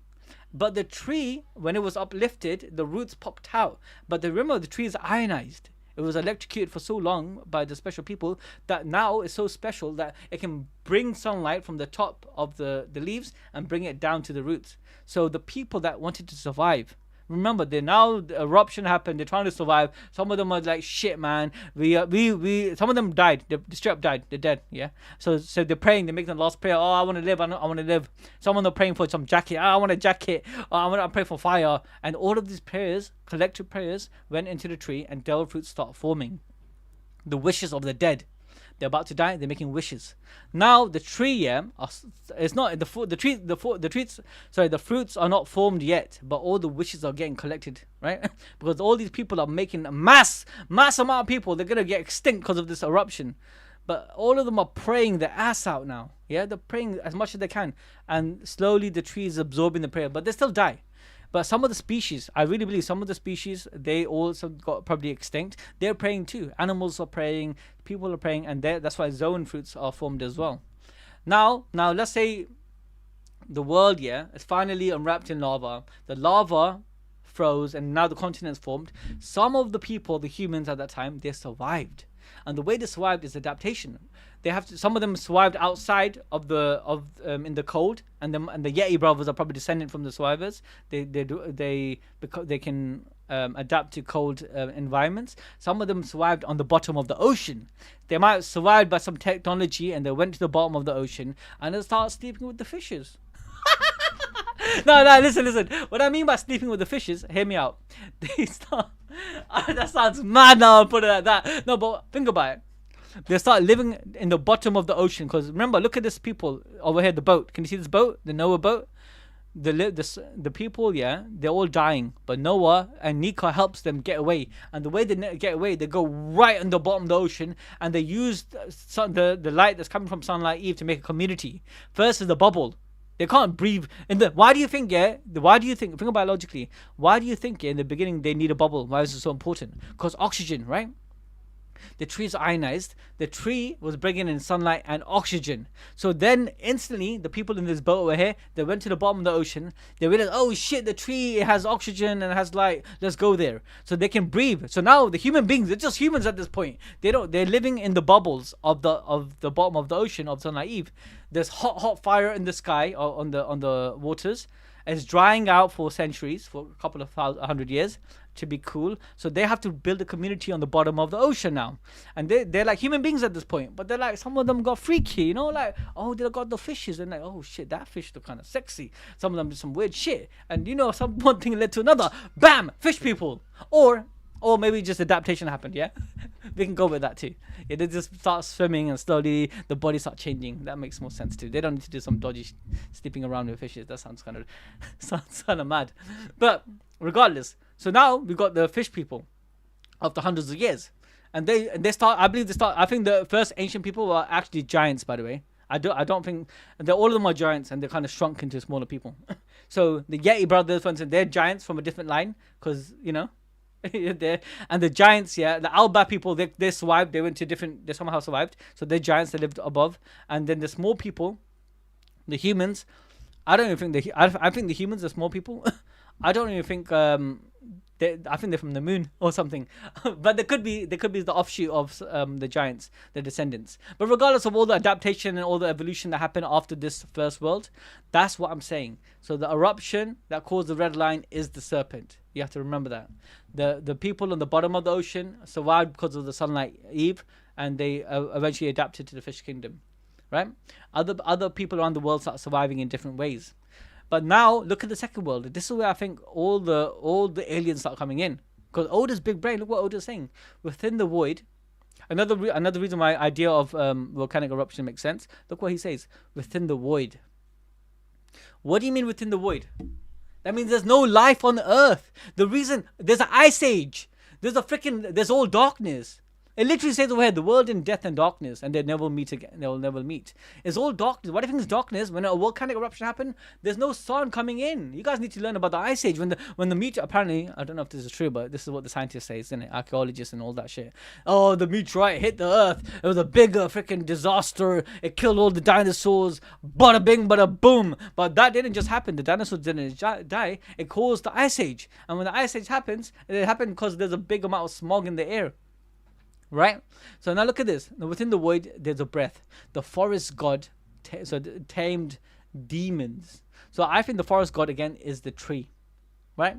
The sea god, or the earth god, that's the sea god, right? It gave birth. It got the children of the sea, the waters got stolen by the tree, and the tree became the forest god. And how I say it.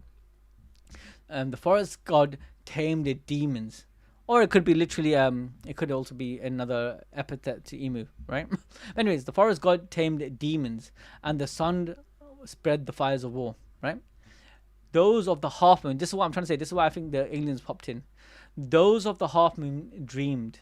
Those of the moon dreamed. Man killed the sun and became God. And the sea god stormed, and they will never meet again. Now, this is actually, I believe, the second half is referring to the Void Century. Void Century and Joy Boy and Emu. Yeah, the half moon dreamed. That's referring to Joy Boy's crew, the D. The half moon is like a D, right? And those of the moon, yeah, dreamed, which I believe is the Lunarians and all the other people. Man killed, and Half Moon, I think they're descendant of the people from the alien race and the people that survived. Anyway, man killed the sun, which is Joy Boy, yeah, and man represents the celestial dragons, and became God, which again he became God, Imusama, and the sea god stormed because the sea god still pissed at what happened a long time ago about being siphoned into the tree, and they will never meet again. But in the third world, obviously, is representation of Luffy and our gang. Anyway, let me read your comments. So Jeremy's like, how the hell can you bubble up a mermaid? They've got tails. All right. Hey, shout out to Idris Yusuf. Prince is like, Ice Age are caused by a combination of changes in Earth orbit, greenhouse gases, continental positions, and climate feedback mechanism that together trigger long-term global cooling. That's true. That's true. But the Ice Age that we had recently, the biggest Ice Age, I'm pretty sure it was because of the meteorite. How and why? Wait, let me write this here. How and why did the Ice Age? The main reason, obviously, there's multiple factors, but I'm pretty sure the meteorite that hit the Earth happened, and after the dinosaurs. Oh, you're right over here. Look, lower greenhouse effects and whatnot.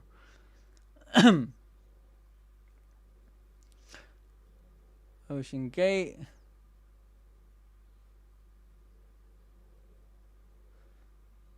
There you go. Look, him alter atmospheric circulation and reduce atmospheric carbon dioxide for the cooling of the planet. Yeah, it is definitely a multiple factor, but I'm pretty sure on a long scale, a volcanic eruption, a huge eruption which has so much fog and smog, and the Earth is completely encapsulated in that smog, it causes a extreme cooling of the Earth. Okay, so wait, man, cyclic ice age are way more complicated than that. You have a lot of reading to do. No, I'm not gonna say it's just the ice age, but I do think it makes sense though. It makes sense that the world went encapsulated in an ice age, because we're talking about Oda here. He's looking at our world and the history of how our world developed over time, and how an ancient civilization or an ancient form of existence were wiped out, right? So I'm pretty sure. Obviously, I can't lie to you. Just saying, oh, just a volcanic eruption happened and ice age followed that. Yeah, I wouldn't. It's not. I don't think it's a direct causation, but I think in the anime it can be. You know what I'm saying? All right, the red line has to be the result of some power devil fruit or some. Otherwise, it's too perfect to be natural formation. I don't know. I think it can be natural formation. You're forgetting that some islands are formed. We have islands right now that are formed just by volcanic eruption. Yeah. So yeah, I don't, and if it's again, I don't know if it's devil fruit, because if you go back to the actual mural, where's the mural? This mural, right? If you think about it, look, the tree itself wasn't really forming anything. It wasn't. There's no devil fruits until the second world. Remember, I said the forest god tamed beast, the devils, which is the devil fruits. So that happened in the second world. I don't think in the first world there were devil fruits. I genuinely don't think so. And I think Nika survived into the second world because Nika and these spirits, even the devil and Nika, all of these existence and spirits and from the first world, they survived because they went back into the tree, into the fruit, and reincarnated until it got eaten again. I don't think it's a special power someone caused the freaking the red line, like some devil fruit. That'd be crazy. Do you know how big the red? Like, you're talking about a continent around the world. That's mental. This guy. What do you guys say? Okay, now that you guys taking it. Look what Lord Kaijin said. Yusuf, they could have used artificial insemination in the past. Oh my goodness, bro. I can't even lie. Maybe, you know. And shout out to Pierre. Love the channel. Thank you always. You're welcome, brother. I think I answered. All right. I'm gonna read this Ohara one. Ohara. So, OE said more theory. What if in the beginning of One Piece the fish Barbel made a huge whirlpool to sink a Fluffy, and of course Luffy will is stronger and he avoided that fate. I don't know. I don't know about that. But there is a concept that the will of the people is, there's a greater will out there, right? That's paving the future. That makes sense. So everything that's working, like you know how Emu said, "Oh, all of these coincidence. I thought it was just fate," and they're stacking up together. I do think there's a power of a thread of faith from the past. The past people that died, yeah, their hockey are living on, and they're helping pave the future that we see today. So, anyways, yeah. Okay, I think that's basically it, guys. I think this chapter, I think this chapter was peak 10 out of 10. You lot are fun as heck. Hopefully we'll carry on next. I don't know if we got a break actually. Let me check. There is no break, right? Yeah, I don't think there's a break. Hold up. Hopefully I'm gonna make Sid come on. I'm gonna push Sid and Siraj. I think Siraj is gonna come on next week. But yeah, my guy Gaban, I'm still kind of pissed off. This was off screen, but still sick. It wasn't really off screen. You're right. One of you guys said that you can see it here happening.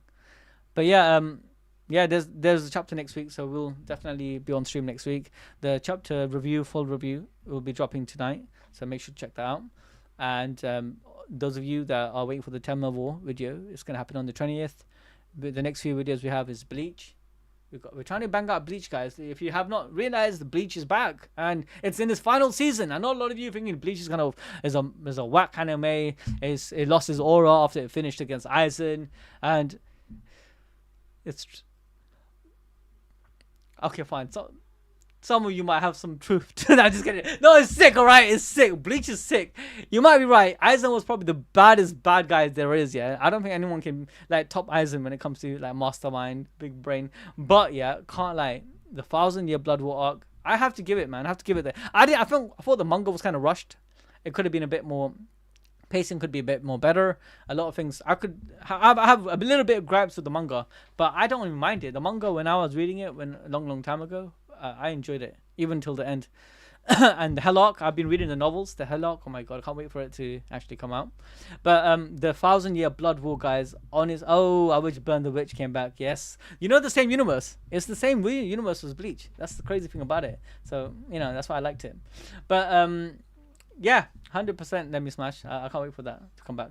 But like I said, guys, check out 1,000-year Blood War arc. Please, if you haven't watched it, watch it, guys. I'm trying to promote the actual series because I want Kubo to actually get excited. You know, like just like what Senku says in Dr. Stone. Let's get excited. I want that shit to happen, guys. And we're gonna cover it. We're gonna do it every time Ichigo leveled up. I think we're trying to post that this weekend. And then right after, I'm doing this Kenpachi video. We're going to break down Kenpachi's whole story, really, and his Bankai, and explain how Yachiru... Okay, I don't want to spoil it for you lot, but like, you know, Yachiru and Bankai, you know. I'm trying to explain how that is even possible. And yeah, and then after that, we've got quite a few videos to do. We're trying to do Gen's full story. I don't know if that's going to come out soon, but from Hunter x Hunter, and then follow up with Tenma War. Tenma War is such a long video. Sid's been doing a good job on that. Sid's been smashing it. Like I said, it's not easy to read the novels. Like I've been working on like, even though for me I find it kind of, I'm not sure if I want to do this. I'm on and off with it, but I'm working on Jobless Reincarnation, and I have a lot of opinions, like personal opinions, which about it. But I'm doing it because I feel like, you know what, it has certain elements which I can appreciate. And a lot of other things, I'm like, nah, I don't know about this. But I've been reading the novel, man. But the more I read Jobless Reincarnation novel, I'm like, oh, I just don't like this, man. It's some weird ass shit, bro. But yeah, I got a Jobless Reincarnation video coming up too. It's about his Rudius's complicated family. So check out, wait for that. And I got a lot of Uruma. If you guys are reading, watching Uruma, or reading Uruma, I've got quite a few Uruma content stacked up too. So yes. Yes, guys. Honestly, yeah. So I guess you guys are really on Jobless, but you know, straight up, I love Jobless when it comes to the animation. Animation, art style is really good. I can appreciate a lot of things about Jobless, but I look, when you read the novel, and it's hard not to be. Should I do it? How many people? If a lot of you left, I'll do it because I don't want to make it a big thing. Yeah. It's not a lot of you here, so I'm gonna say my little take. So listen, guys. Again, I'm up to date with the anime. I read the manga. Now, you jump onto the novel, right? Now, Jobless, yeah? I don't know what to start. Jobless is sick.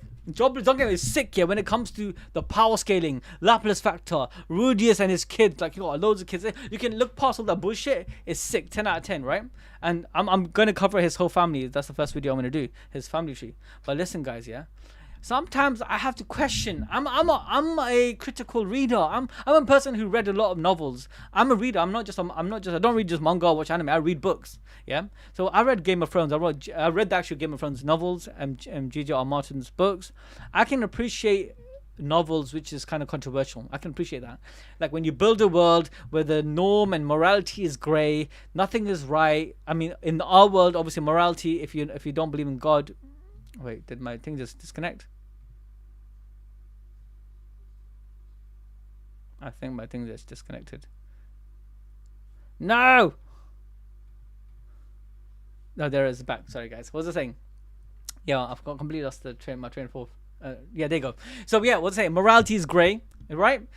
Like watch Game of Thrones. If I don't want to spoil, if cover your ears, I'm gonna spoil something big in Game of Thrones for 1 second. I'll tell you I'll drop my fingers when I'm finished.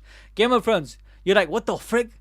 The Targaryens are sleeping with the siblings? What the heck is that? That's a bit odd. But you know what? The people in the world in the Game of Thrones universe, they see it as controversial. It's not a normal thing. The Targaryens are sleeping with the brothers and sisters because they're a unique. They're trying to preserve the bloodline, and even within them is questioned. There's a church over there that's questioning the whole like the morality of it, the abomination of it. There's a dichotomy, yeah, that you can see the morally gray areas and then appreciate. Okay, look, I think it's kind of messed up, but the author's not saying it's a good thing or I promote it. It's trying to say this is the world. The world is like this, and people in this universe, they behave in such a way because that's what they believe is right or which is beneficial to their lineage, right? That's how you can map out Game of Thrones, or the brutality and the grapes and all these things that happens in it. That's the world that we're living, but we can appreciate that it's evil because there's people and characters within the universe that's appalled by it. But then you come to Jobless Reincarnation. Man, you got I'm spoiling you. I'm sure I'm spoiling you if you don't read the novel. You come to so if you don't want to know about Jobless Reincarnation spoilers, please. I mean, I'm finishing the stream after this, so you guys can. This is a take. I'm gonna probably cut it in the long form video. So if you don't want to hear it, then please just cover your ears. So Jobless Reincarnation novel, right? Guys, Rudy's father in the novel. I'm reading this because I have to do it. I have to explain it on the video, right? I'm writing the script about Rudy's father and his whole family. His father graped Lilia, the maid, yeah, that later becomes the baby mama of his other kids. His father graped her as a kid when they're kids. I'm not talking about later down the line. I'm saying he graped her, and this is the first time that she did it. And then he basically ran away from his dad first. We're talking about Rudy's dad, right? I'm talking about Paul. Paul basically graped her after running away from his dad, and when she's a young girl, by the way, and then she was shocked. What the fuck just happened? I can't believe this just happened. I'm shocked. And then he leaves her, ditches her ass, and then he finds Lilith, and then he finds his actual wife later. He marries her. They join a squad. But mind you, at this point, he's a rapist. He's a graper. He's great. He just did a crime. Yeah, it's overlooked. It's not even mentioned. So it doesn't matter. It's like the story doesn't care about it. The story's like, yeah, he did that. He did that a long time ago. That's how it's looked. It's not even looked at. Oh my god, he did something crazy. It just oh yeah, once upon a time he did this, and I was kind of shocked. We're talking about the maid. The maid is like, yeah, I can't believe he did that to me. And then later down my line, I grew up, and then I finally found a job. And guess what? The person who hired me is the person who raped me when I was a kid. And then she started working for this guy, Paul. And then later, somehow she seduced him, or maybe they fell in love. They did the thing again, and they got a kid. But the fact is that she got raped as a kid by Paul, and that's not mentioned ever again, or that's not looked as a bad thing. That's the whole book doesn't even the whole novel doesn't even mention that. Oh, it's kind of like a controversial thing. It's just part of her story, which I just said, what the frick is this bullshit? Okay, I'll give you another one that I'm like kind of like questioning this whole jobless reincarnation. Like I'm covering the thing because I'm like, you know what? There's some elements to it which I'm critiquing it. I have my opinion on it, but there's the world building I can appreciate, the stories I can appreciate. I can appreciate the morally grey points, but I just feel like the author doesn't make it clear that what the characters that he created are doing is dodgy. It's not dodgy. It's just outright. It's a crime. Bloody hell, it's a crime. Paul did something which is a crime, and no one should appreciate what he did. He's a douchebag, and he doesn't repent. He doesn't say anything about it. Anyways, forget about Paul. He's dead. Oh, sorry. I hope I didn't spoil it for anyone. Forget about Paul. Yeah, Talking about Rudy. Later, then you got Paul's daughter, right? Paul has a daughter with the second wife or whatever. Then as she grows up, yeah, maybe the bloodline is messed up. Because Paul's bloodline, his mind is kind of like possessed by demons or something. Yeah, this daughter, yeah, she grows up as she's with Rudy as a sister, Rudy's sister. Now Rudy is like, oh yeah, you're my sister. Don't worry, I'm looking after my sister, which is weird about how he treats his sister. Remember, the sister's living with him, right? Then suddenly Rudy has a kid, right?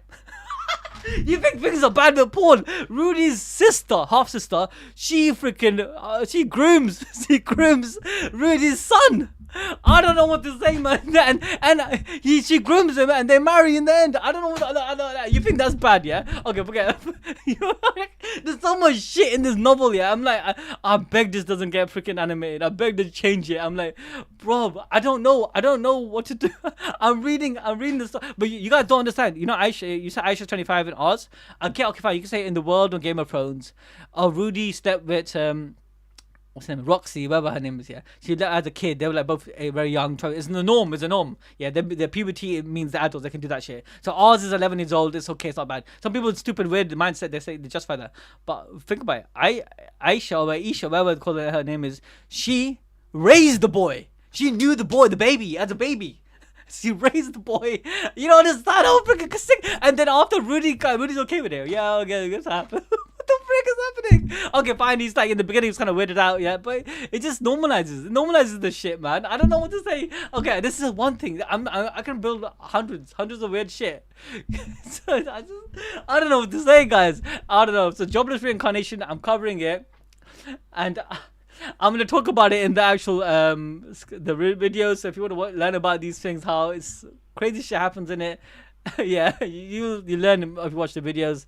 I'll be honest with you. I think the series is because of these things, which I find morally apprehensive if it's a real life situation, which is not as anime and all that. But I just feel like kind of, oh man, I don't know if I can say this because I talk about anime, yeah, and obviously I love anime, but I feel like anime, it has a dark side to anime, and the manga community, the manga cars in Japan, there's a dark side to it, and me and Sid was talking about it not too while ago, and I feel like unfortunately some of these manga cars here, oh man, I'm gonna get cancelled if I say this, but I just want to say some of these manga cars and the community in Japan, yeah, unfortunately their brain is probably now I'm gonna get cancelled, I can't say this shit. Anyways, guys. Shout everyone on the chat. Catch you guys on the next stream. Much love, peace, safe and salams. Now I can't get. Well, this channel's an anime channel. I can't be saying what I'm gonna say. All I want to say is, listen, guys, man. Look, girls and like, if you want to get married, this is my advice. Is that as an unc, I'm an unc now. I've got 2 kids. I'm married and whatnot. Yeah, guys. People that draw these weird fantasies about all of these weird shit, yeah, they fantasize it because they're depressed and they have this crazy imagination how they want to live their life, and they put it into fictions, and they make stories about it, not because they're trying to make a good story out of it. They do it because they have this inner desire that they're trying to materialize. Yeah, they're just trying to put that out there. Every time you read something, it's because someone has a dream about it. Just like One Piece, One Piece, you have a dream, they have a dream about it, and they come into fruition. Jobless reincarnation, everything we see in it, if there's not a character that's saying, oh, that's wrong, and there's a story that's going about it, there's the question of the morality within the framework of the show, if it's not like that, and it's just completely just promoting it, or not promoting it, but like leaving it's okay, it's because the person that's writing the story has a deep inclination towards, like, the world building. They're okay with it. They're fine with it because they themselves would want to live out that fantasy. That's what I'm trying to say. And the reason why that's happened, unfortunately, is people are in a Guna area, Guna how do you say, age or era. We need to basically sometimes get off the internet. We need to, if you just get married, find a real person, get married and live a life, man. Live your life, guys. All right, say peace and salam. That's what I'm saying. Gaban's OG, goated. All right, I need to end the stream now.